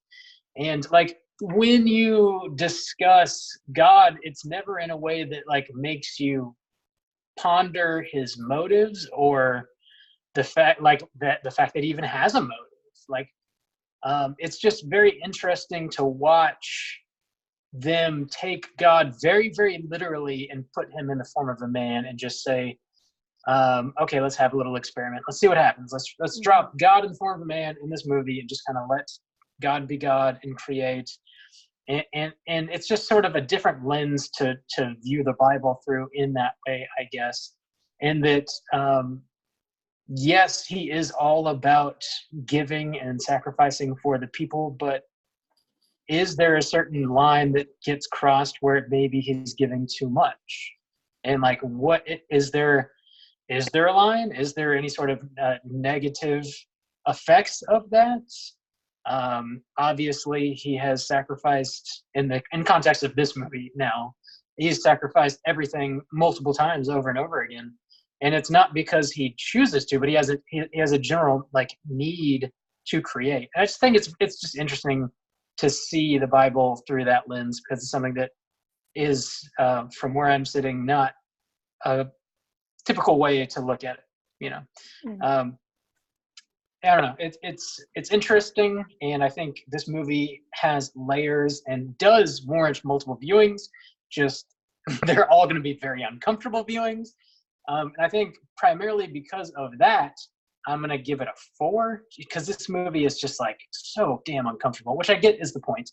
But it is a little like, I don't know, much for me personally. So I'm going to give it a 4 out of 5. That's going to put our aggregate at a 4.5.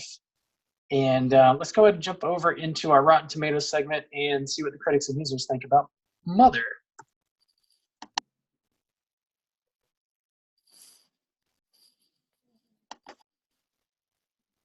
Certified fresh to death.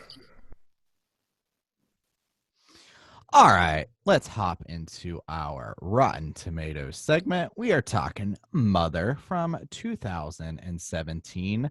Whoa, nice big total count from the critics over here. 358 critics have rated this movie. That's really high on the critic count.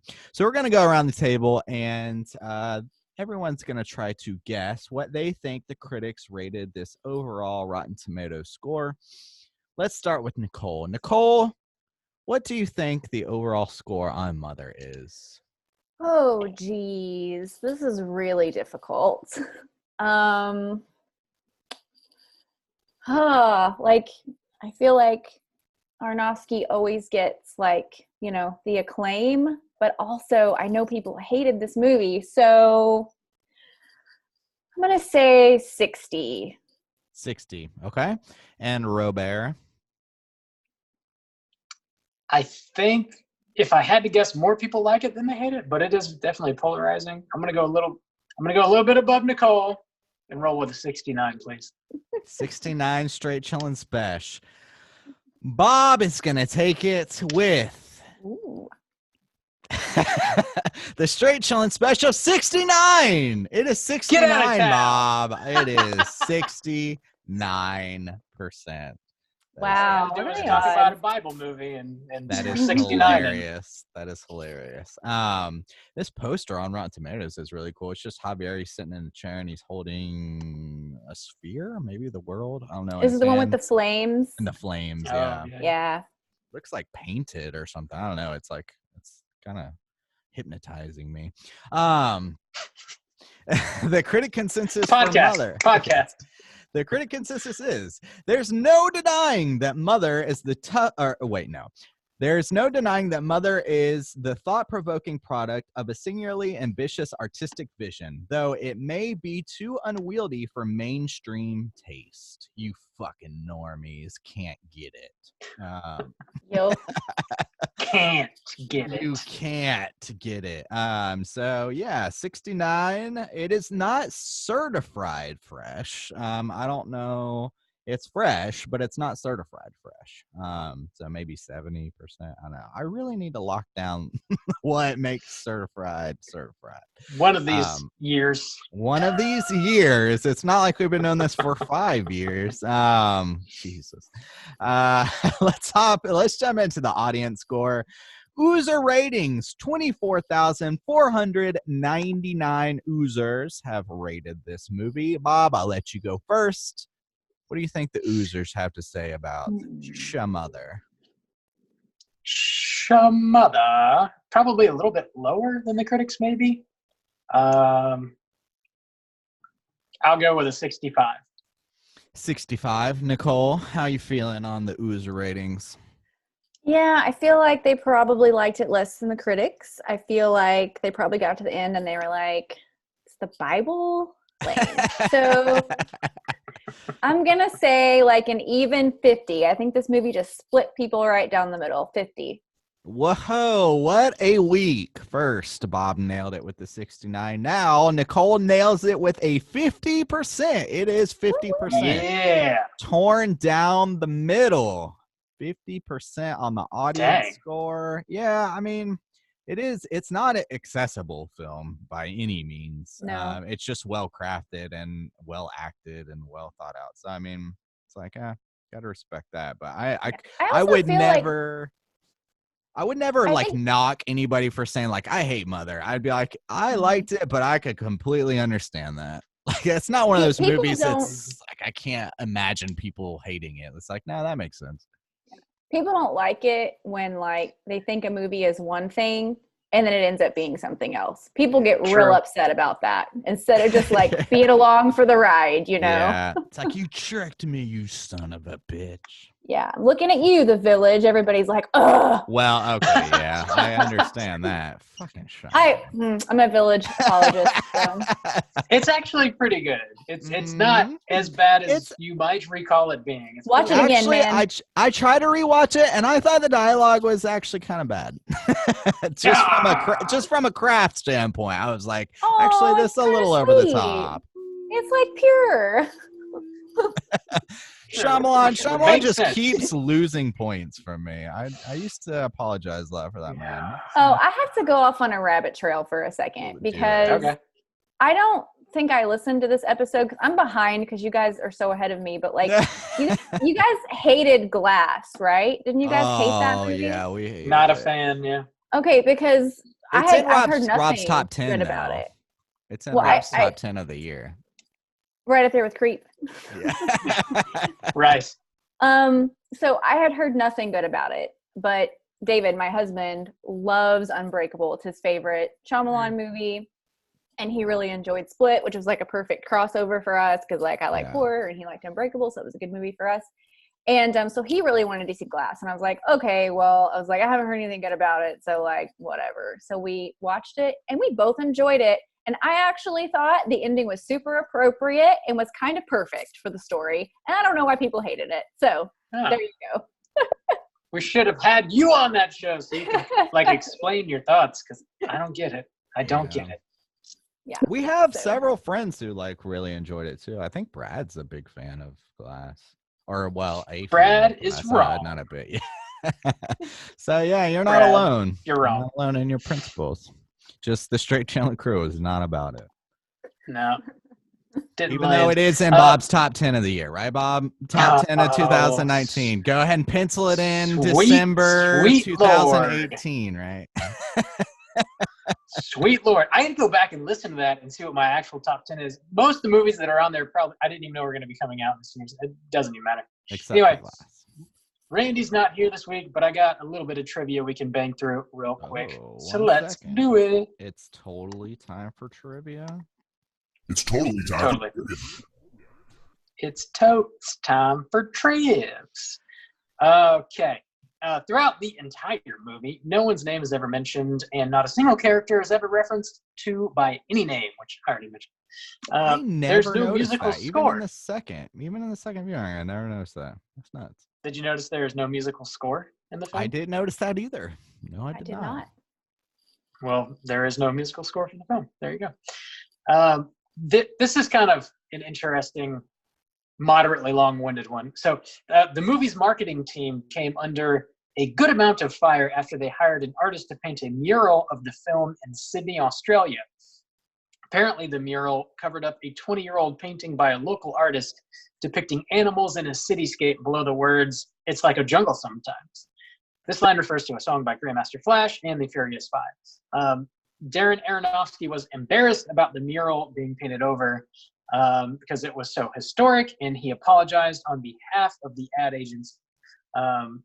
A spokesperson for the ad agency said they were unaware of the iconic nature of the mural and regretted their terrible mistake. The agency has since contacted the mural's original artist and offered them their help to restore the artwork to its original form. That's just like such a bizarre thing to occur. Damn, Like yeah. Mm-hmm.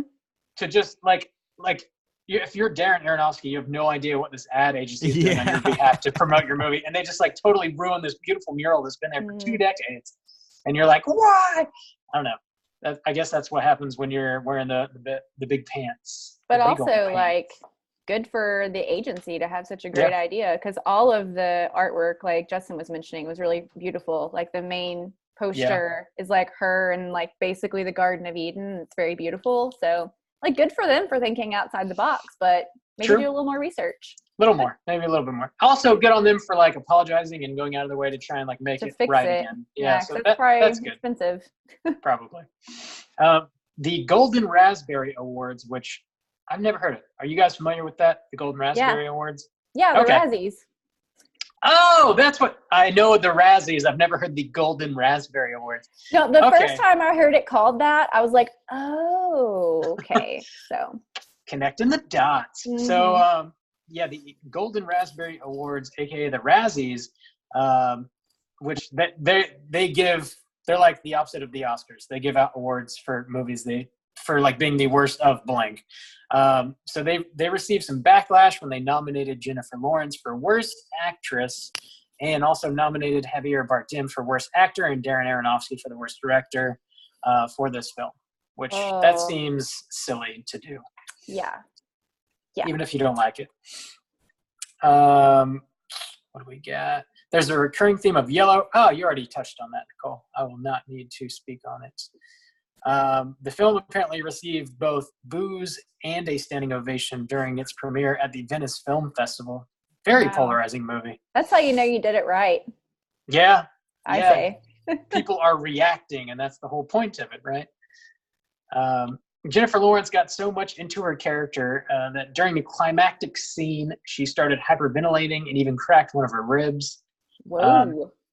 And after filming that scene, the production was put on hold while she was placed on oxygen, and then members of the crew came up with an idea to make Jennifer Lawrence her very own, quote, happy place. They made a little small room for her to sit in to relax during filming, and it was basically like a little tent with scented candles and gumballs, and they had a little TV that was showing clips from Keeping Up with the Kardashians, apparently. So it was like her own little space to go relax in. What a wuss. Sure. She's cracked a rib, no big deal. Also, how appropriate. This one, this is another reason why I couldn't give this movie a 5 stars, because Paramount canceled the upcoming Friday the 13th film in order to move ahead with this film. Damn it, Paramount! What's unacceptable? Wrong with you? Inexplicable, inconceivable. This also received an F cinema score, which is the worst possible score, only given to 19 features as of September 2017. I don't know what those other features are. I don't know what the cinema score is. Of course, that really matters. Yeah, what the hell is that? What? I don't know. I guess that's like based on audience reaction, but obviously that doesn't really carry any weight because this movie is good. When the husband is holding the doctor over the toilet, mother notices him covering a wound on the doctor's chest. Going along with the biblical theme of the movie, this is probably the rib God took from Adam. The next day, the doctor's wife, Eve, arrives at the house. I didn't get that. Damn, this movie's dope. Yeah, there's a lot going on here. There's lots going on. That's what I got for Randy's trivia of the week. Yeah, what was up with that thing in the toilet, though? What was that? I read somewhere that it was a heart, but I don't. I mean, I couldn't tell. It just seemed very like kind of vague. There were some like flashes where it almost seemed you were looking into the house, like in a wall or something, and it looked like there was a heart. Yeah. In the house. Okay, so that I believe is because like at first when you see it, it's like red and vibrant and beating. Yeah. But then every time you see it, it's a little more shriveled. Yeah. And I think that's supposed to be like her love for him. And then at the end, when he, takes it out, of course, it's shriveled and burned. Black, it's like she's gotten to the very end, but there's still that like gem of love, like deep inside. I think that's what that is. Nice. This movie's got layers. It's like an onion. Real nice. You know what time it is? It's time to go hunting. Let's hunt 'em. the week. Cooter of the week, cooter of the week. Juice, what exactly is a cooter? Cooter is the character type. We like to hunt them, catch them all. It consists of 5 points that we have determined. They are weighted, and it consists of things like smug arrogance, sexual deviancy, attire, manipulation, and overall patheticness. So, Bob still does not want to accept 4. the addition of the pathetic tier. I think it's important, but whatever. fine. Yeah.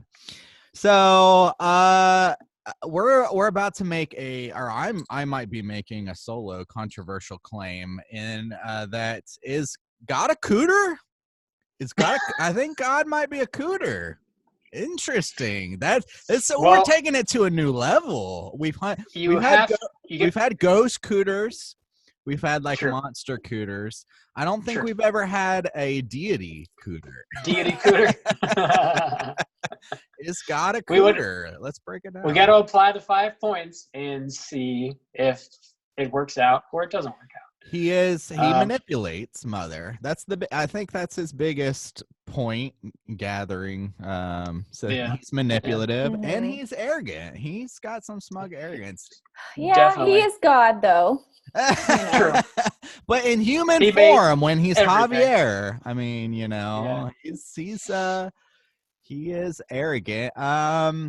He's not really pathetic. No. He's actually pretty smooth, and even though like mother keeps forgiving him, you're like, don't forgive him. You're like, this dude. He might be a little pathetic in that he really like has to have the love and worship from his followers. That's Mhm. true. Like his kind of like this like groveling nature. Yeah, when you see like behind Yeah. the scenes, like when he's amongst them, he's more stoic and like respected. But Yeah. when it's just him and mother, and like he like can't write, and he's like frustrated, and He's very yeah. insecure. Okay, Yeah, little yeah. pathetic. Okay, see, Bob, it's important. I mean, whatever. Agree to disagree. Sexual deviancy. I don't think Nah. so. No. I don't think so. Nah. He never like tries to mac on the ladies or anything. Nah. He's pretty straight on that category. And attire. I mean, God's always looking pretty smooth, I think. I don't really Mhm. Yeah. Yeah. Yeah. He's not doing anything crazy. So I don't know. So it was what, 2.5 out of 5? Pretty 2.5 out of 5. Yeah. Yeah. I don't think so. No, God's not a cooter. No, I don't think so. He steals a baby from a he steals a newborn baby from Yeah. its mother and passes it. I don't know. I don't know if I would call it necessarily stealing. I mean, it's well, let's not get into that. That's a whole thing. Let's not go there. That's the not. whole thing. Yeah, because I feel like he's like appropriately complex. Like he's got good qualities, he's got some bad qualities. He's a well-rounded character, but I don't think he tips over into cooter exactly. Yeah. Okay. I don't know that I see him as a cooter either. Obviously, he is problematic and whatnot. But yeah, I don't know. I like even while watching it, cooter didn't cross my mind. I don't know. Like if he was a cooter, it'd be a very light cooter. Okay. Okay. Like Hashtag very light cooter. Yep. Yeah. Cooter light. Cooter light. God. I don't know. Juice, what do you think? I don't know. Watching this movie and thinking like we're gonna rate a cooter. I thought definitely there were moments where I was like, he's being such a cooter right now. And it's mainly just the way I guess that he interacts with mother. Like I guess if like those behind the scenes, like we're always saying like, oh, and when you see like actually how much he needs these people and how much he's willing to put mother aside and like willing to see like how much she gives to him. It's not like sexual deviancy, but I guess at that point too, like even like she says, like, you never loved me, you just cared how much I feel like that's a bit of a cooter move too. Like, like Yeah. he only has sex with her and when she like challenges him, like, you can't even Yeah. fuck me, and then he's like, well, I'm gonna fuck you now, bitch. But And like that, I mean, that actually, could be a little sexual deviant. I mean, he like the like movie cuts, and we don't know if they have sex or not. well, which Right. also they Because what are do. the dynamics of that? Of like Yeah. God Right. collaborating with nature to create Yeah. the world. Like, what is that? Yeah. But even that, like, he won't have sex with like a woman who's just like loving him, but like as soon Yeah. as she challenges him or questions him or like questions his manhood, then he's like, well, now that's could be a little sexual deviance. No, I don't think it's. I think that would be more pathetic. I don't know that it's like sexual deviant, but yeah, I don't know. Maybe he earns the full third point of patheticness. Well, Maybe. Yeah. I think he's a bit of a cooter. I think God's a bit of a Like- cooter. Cooter Light. We'll get Cooter Light. Controversial statement from Shaboy. Is that right? I don't think there's a cooter in this movie, but if we have to name a cooter for every movie, then I would say it's got to be. Which I know we don't. You definitely don't have to, but I'm voting for just humanity in general. Yeah, that's actually because they're a very valid. character and they check all the boxes in spades. True. That is true. Yeah. So one solid cooter humanity, one half cooter God. All right. Aren't we a beautiful mess? God created cooter. Let's leave it at that. Oh, gracious. What are we doing next? So when you We say got God created voicemails. cooter, are you talking about Shaboy? I mean, I've spearheaded this whole thing. Oh, my Takes one to know God. one. The patheticness. That was for Bob specifically. Are you talking about the boy? I had to get my weekly. Oh my God. Oh my Jesus. All right, what are we doing next? We got voicemails. We got some voicemails we got to All right, get we got to. voicemails. Jumping into our Hotline Scream segment of the evening. If you're listening and you would like to call in and leave us a voicemail, you can hit us up at 904-638-3231. Yes. First up. Nope, I'm in charge this week, Bob. I'm controlling this. First up, we're going to hear Deity stains over here. Okay. First up, we're going to hear from the lovely Miss Pia.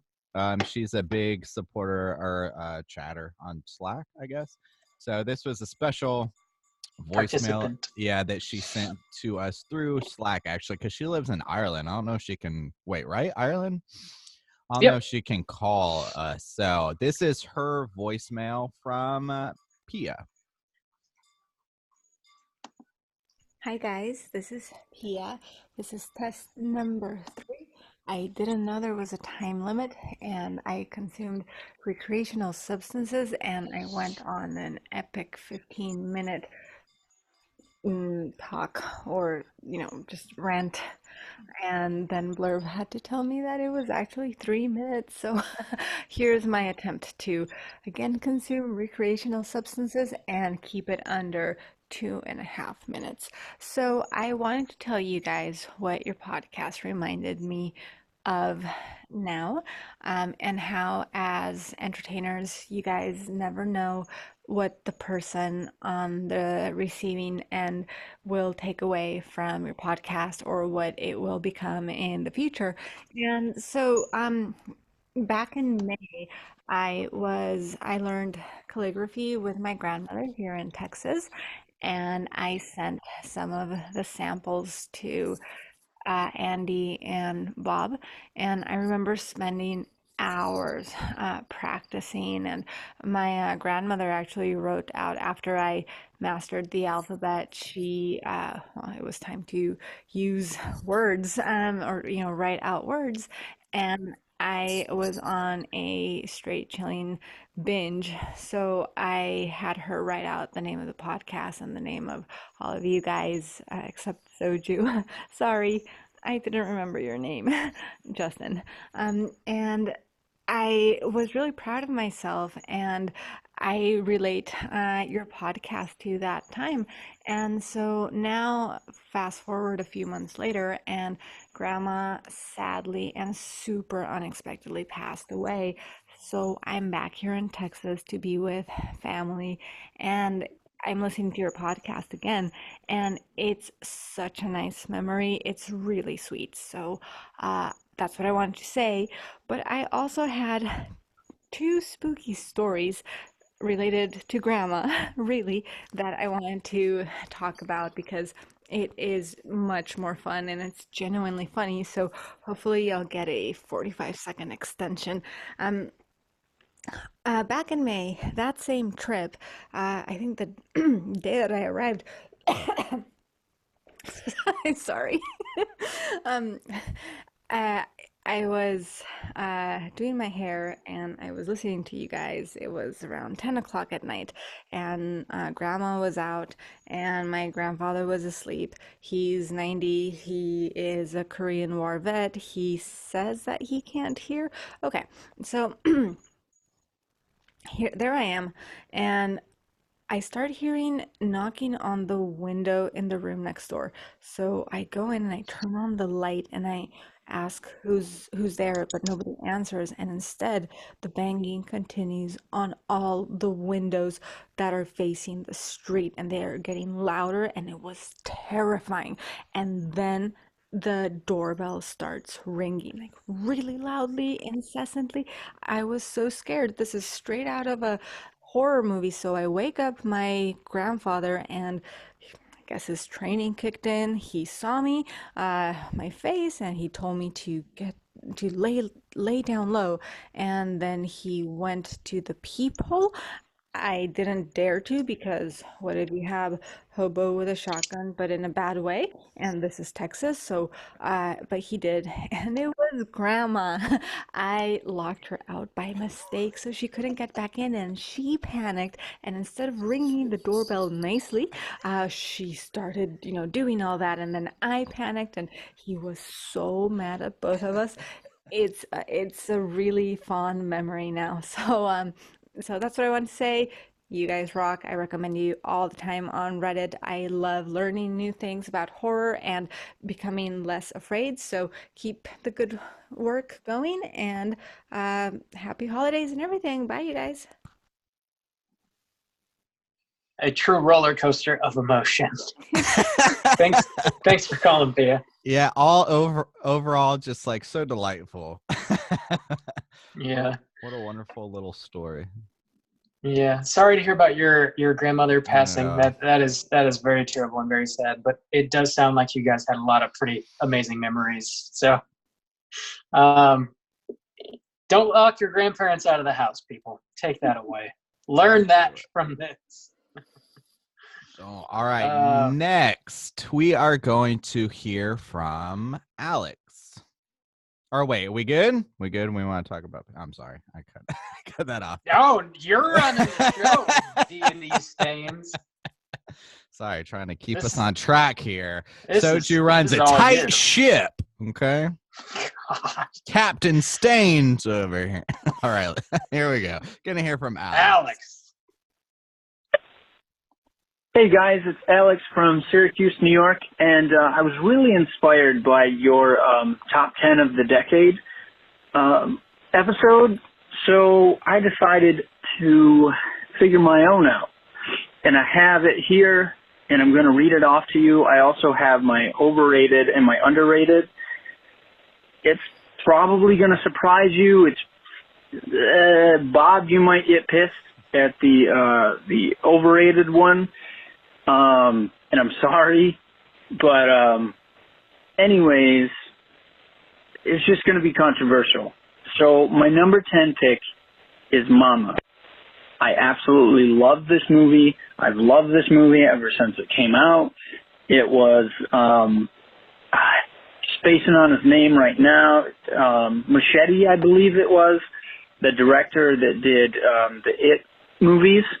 This was his first directorial debut, and I absolutely love this movie. I cannot say enough great things about it. My number 9 pick is Bone Tomahawk. I love Kurt Russell. I love Richard Jennings. Matthew Fox is cool too. It's a great Western, and it's got a really cool cannibalistic horror feel on it. My number 8 is The Void. I absolutely love this movie because there's a lot of Lovecraftian elements in it, and I'm a huge H.P. Lovecraft fan. My number 7 pick is Hereditary. This movie absolutely fucked me up after I watched it. It took me like an hour to 2 hours before I got myself back in check. Number 6 is Cabin in the Woods. I think this movie is great. I think the tropes it makes fun of horror movies was great in the lead up, and this movie blew my mind when it came time to show all the monsters and everything. My number 5 pick is The Conjuring 2. I absolutely love this movie. It scared the hell out of me. My number 4 pick is The Conjuring. This movie was absolutely terrifying. I couldn't agree more. My number 3 pick, I'm sorry, Randy, it's It Chapter 1. I love this movie. I have not seen It Chapter 2 yet. I'm not really excited because of everything that I've read, but I am a die-hard fan of this film. My number 2 pick is A Quiet Place. This was my favorite movie of that year that came out. And my number 1 pick is The Witch. Nothing, absolutely nothing can touch this movie. So I'm going to speed through. My overrated is It Follows. I'm sorry, Rob. And that's the end. What the fuck, Alex? All he We're was cutting you overrated. It follows. No explanation. Fuck you, No Bob. more from Alex. Rob He's said. banned from the show. You dirty dog. It Follows is incredible. Alex did get cut off there, and we're not playing the rest of his shit because he does call back because It Follows is the shit. Alex, you did this to yourself. Damn. You did it to yourself. Damn, Bob. Bob runs a tight ship. Bob's bringing down the Justin. hammer of Thor over here. Okay. Yeah. No, we just have a shitload of voicemails to get through, to be totally honest. Three Thanks 3 for calling, minute. If Alex. you'd like to call everyone, you got that 3-minute limit, son. You just to make sure we hit them all. Next up, we got Miles, right? You got Miles? Yep, I got Bob. Next up, we've got Miles. Right, like I said. Like I have said. All right, Miles. we got a power struggle going on here. Miles, here you go. What's going on, guys? Miles here. I was calling in about last week's episode, the Decade in Review. Great episode. I think you guys covered the decade pretty extensively. Something I don't remember you guys covering too much was the rise of YouTube over this past decade. I mean, YouTube's been around since 2005, I think, but I think, this decade it really blew up. And I think especially with the younger generation, that's how a lot of people are getting introduced to horror right now. I know you got channels like Dead Meat. I think they have like 3.5 million subscribers. And it's a lot of younger people who are, aren't familiar with the horror genre. If you look in the comments, a lot of people on there say they don't even watch the movies. They just watch his videos on the movies, in those 20-minute kind of beat by beat kill count segments. So I think that's how a lot of younger people are getting introduced to horror now. You also have the rise of video essays like Ryan Hollinger.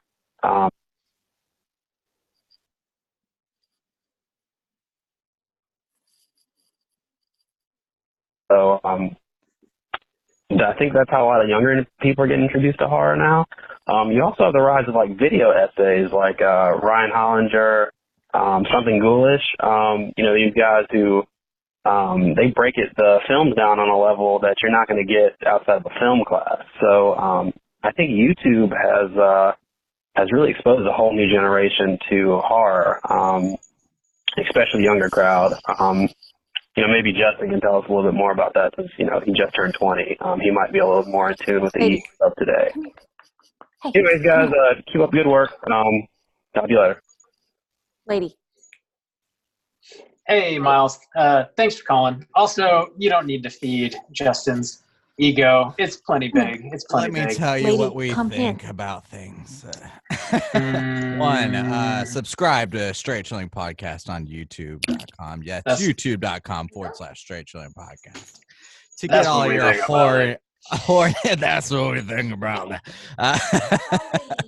Thank you, Miles. Uh, I didn't think about that. I honestly, personally, I don't watch a lot of like horror YouTube other than like our realm of like Squad. Yeah, same. Yeah, definitely watch something ghoulish, but yeah, I guess that a lot of young people do watch a lot of YouTube, and it's kind of a shame to me that, like Miles brought up, a lot of times people don't watch the films themselves. They watch like film recaps in like 15, 20 minutes or whatever, which, man, that sucks. You're really not experiencing the movie at all that way. Hopefully that's not a trend that continues, because what a bummer. Yeah. Get it off the Also, lawn, et cetera, blah, blah, blah. I will say YouTube though has helped me. I don't know, like has helped me watch a lot of films like maybe that I don't have access to that we're covering. Like every now and then it'll slide. Like I watched Noroi on you. It was completely on YouTube with the sub. So Nice pronunciation. Good job. thanks to YouTube. That was a couple episodes. Noroi? Yeah. Neroy Jenkins. Neroy. Yeah. Yeah, good point, Miles, man. Thanks for calling and bringing that up to us. We've got one more voicemail, Justin. So I'm gonna play the last one that was delivered to us. Is that correct, Bob? Do you have any insight into this? Okay. This is from someone you might know. It's Shaboy Randy Gandy G Landy, who cannot be with us this week. So he called into the hotline scream, Randy, the hotline scream. So let's hear what Randy has to say. Here we go. What's up, everybody? It's Randy. I am sorry that I couldn't be there this week to record, and I'm also sorry that I could not review this movie to actually give it a score. So instead, I'm going to call in the old phone call I like to call the further. So, really quickly, I'm going to talk about this movie, Mother. I really love this movie, and Rob and I spoke at length about this, so I can already anticipate that he has called this movie fart sniffy several times. This movie has a kind of a reputation for being pretentious, and I feel like that comes from one of two things. It either comes from people thinking it's sort of totally incomprehensible, sort of like being just a series of non sequitur nothing moments that don't really have any reason to be other than some oblique meaning that is, not really touched on directly. And then weirdly and oppositely, people tend to think of this movie as too obvious, the central metaphor of two deities existing in a plane of existence, that being a house uses a metaphor for Earth, and then Javier Bardem as God, Jennifer Lawrence as the Mother Earth, if you will, sort of the deity of the setting, and then all the people coming in and fucking it up. Like, it's pretty heavy-handed if you watch it a second time with that in mind. So, I see it being criticized for being too heavy-handed and being too incomprehensible at the same time, and they both sort of lead towards the same conclusion of pretension. Personally, I think that kind of is a problem for this movie, like a legitimate problem that you could point to directing about, because it really just highlights what's like the trick that's missed here. This movie has to like kind of hit a perfect arrow right in the bullseye where you sort of realize what the central metaphor is at just the right time. For me, it was when the baby broke in half, in order to sort of get the weight of the climax, and without actually being bored to tears for 3 acts waiting for what you know is already coming because you've already figured out what the metaphor is supposed to be. So I think that's sort of the issue, and I think that's a fair criticism overall, even though I think pretentious is kind of a loaded word, because it just means whatever the fuck people want it to mean. Everything's pretentious if you give it a moment. Fucking Friday the 13th Part 6 is pretentious if you want it to be. All that to be said, there is sort of a problem with watching, and people will always get something different out of it because of that sort of thin line it has to tread. I think the cinematography is good, the acting's great. I love the central metaphor, and I think the rising tension really makes this movie, and I think it's fucking beautiful for what it is. But yeah, I can see that criticism. Otherwise, though, I loved it, and I really hope Justin fought tooth and nail for it. All right, guys. Well, take it easy. Feel free to yell at me on Slack if you don't agree with me. Bye-bye. I got your back, Fart Randy. Sniffy. Bob. I didn't Bob, say you didn't fart say sniffy fart once. sniffy once. Yeah. Not till now. Fart Sniffy. Do you still yeah. feel that way, Bob? Or have you been educated by me and Nicole? Oh my God. No, I don't really feel that. I mean, it is, I guess you could see it that way, I suppose, but it's also like pretty, I feel like it's not wild enough, I guess, to be pretentious. Like I thought it was the first time I saw it, because as soon as you get that, like, it's the Bible, dude, like, yeah, okay, well, he's doing that. Yeah. Kind of takes the pretension out of it a little bit. So you were wrong, huh, Bob? No, I was not wrong. I interpreted it differently. That's the whole thing about art, man. It means something different to everyone. Okay. Randy Gandy G Landy, thanks for bailing on us, dude. Maybe you'll be back next week. I'm pretty sure he will, I believe. Hope so. Yeah.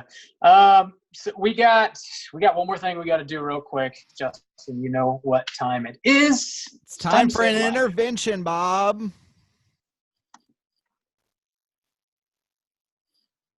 Where did Bob go wrong? Worrying his friends, sifting way too long through those Blu-ray bins, and it gets worse. He'll have no jet ski, wasting all his dough on those DVDs.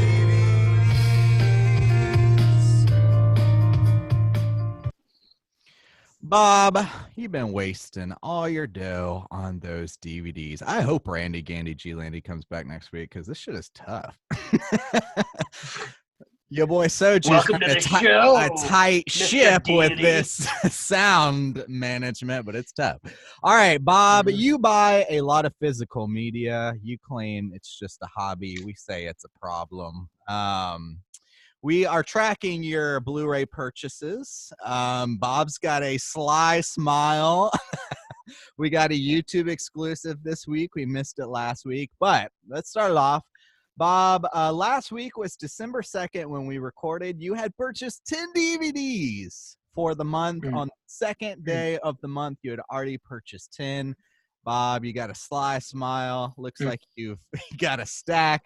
So let's see Bob's stack for the week.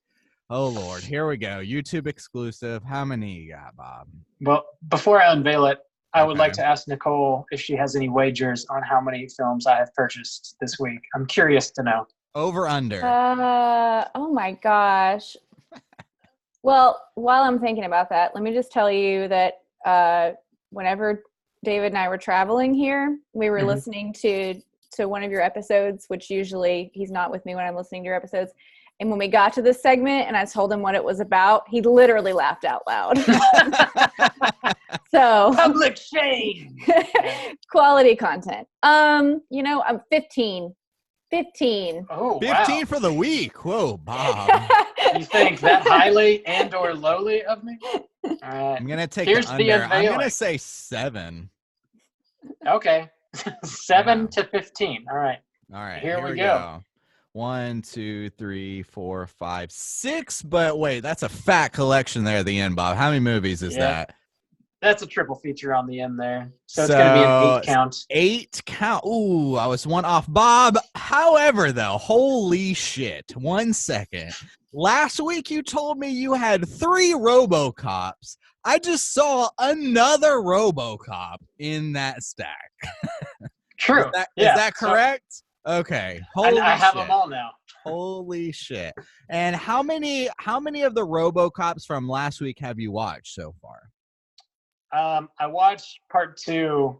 The one I have here is part 3. I haven't watched part 2 yet. I haven't watched part 3 yet. Okay. So almost No. all of them then. Hey, Bob. Yeah, I watched 1 and 2. I need to watch 3 in the remake. There you go. So what I picked up this week, I got 2 movies here that are not Vinegar Syndrome. The rest are from the November Vinegar Syndrome bundle. But I got Ready or Not on Blu-ray, which came out a few months ago. Good movie. Definitely check it out if you haven't seen it. And Scream Factory's RoboCop 3, which I haven't seen yet. The rest were from Vinegar Syndrome. So I've got Spookies, Tammy and the T-Rex, the Candy Snatchers, and the Angel Collection, which was the triple feature, parts 1, 2, and 3.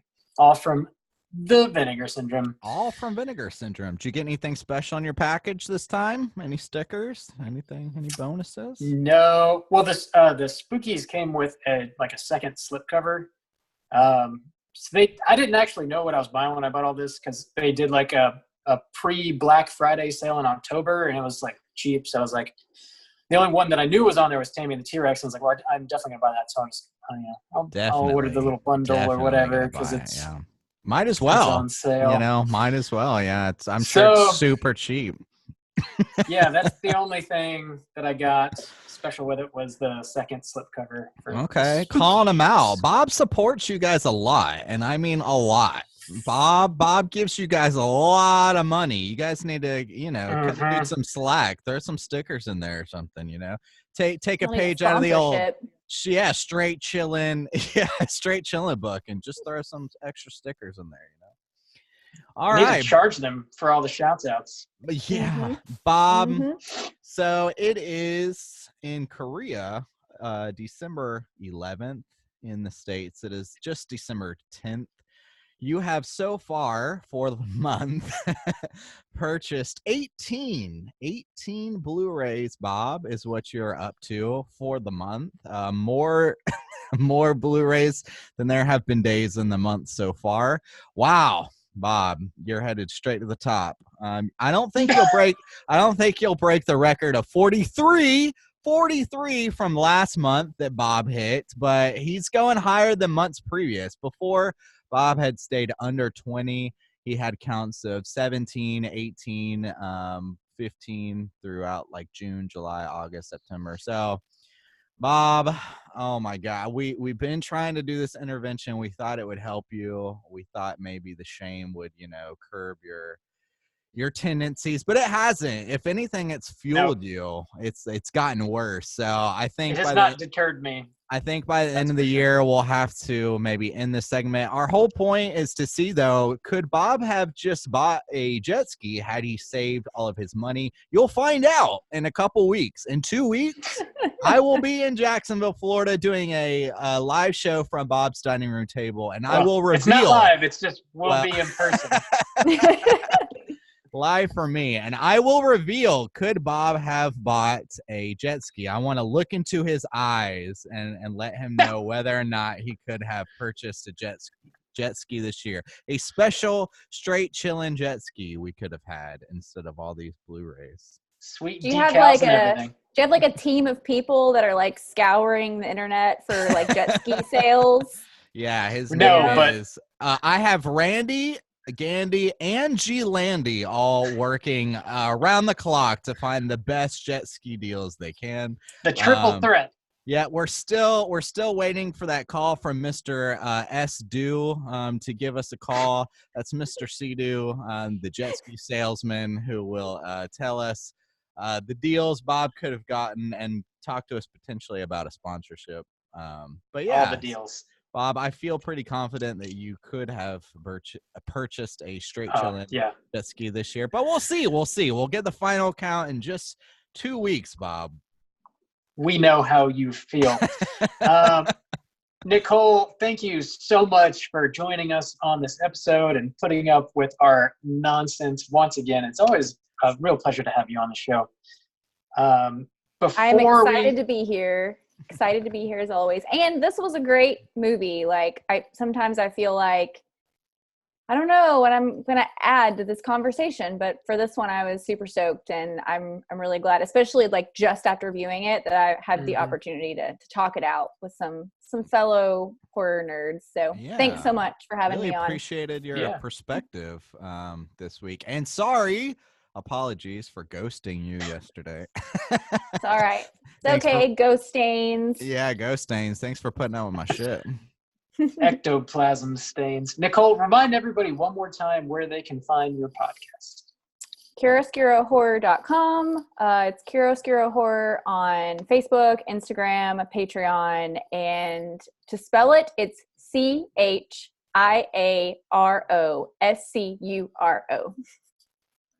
Write it down, people. Skuro. No. Churros.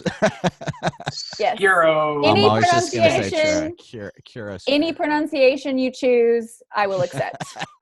Yep. I just put it in always your will ears. fuck it up. Just Yes. because that's how it goes. I don't think I even pronounce it correctly. It's like Italian art term. I'm from Arkansas. It's whatever. So sure. Not a lot of Italians in Arkansas. Huh. Who knew? But there are a lot of churros over there. Yeah, totally. So that's going to do it for us this week at Straight Chilling. We're going to be back next week with a brand new show. We're going to be talking about the new movie Parasite from Southern Korea, which is your region there, Hey-o. Sleepy Stains. So put your eyeballs on that. Get ready for next week. I believe Randy will be back for that one. Until then, please rate, review, and subscribe to us on iTunes. You can follow us on Twitter at STR8_chilling, on Instagram at Straight Chilling Podcast. You can send us an email through our website, straightchillingpodcast.com, if you want to join in on our daily Slack conversations. Let me know on any one of our social media platforms, and I'll send you links so you can join that. Don't forget about our Joe Bob Live Watch Party this Friday, December 13th at 9 o'clock p.m. Eastern Standard Time. And that's all I got. That's all I got for you. Until next week, as always, all you mother truckers, please keep chilling.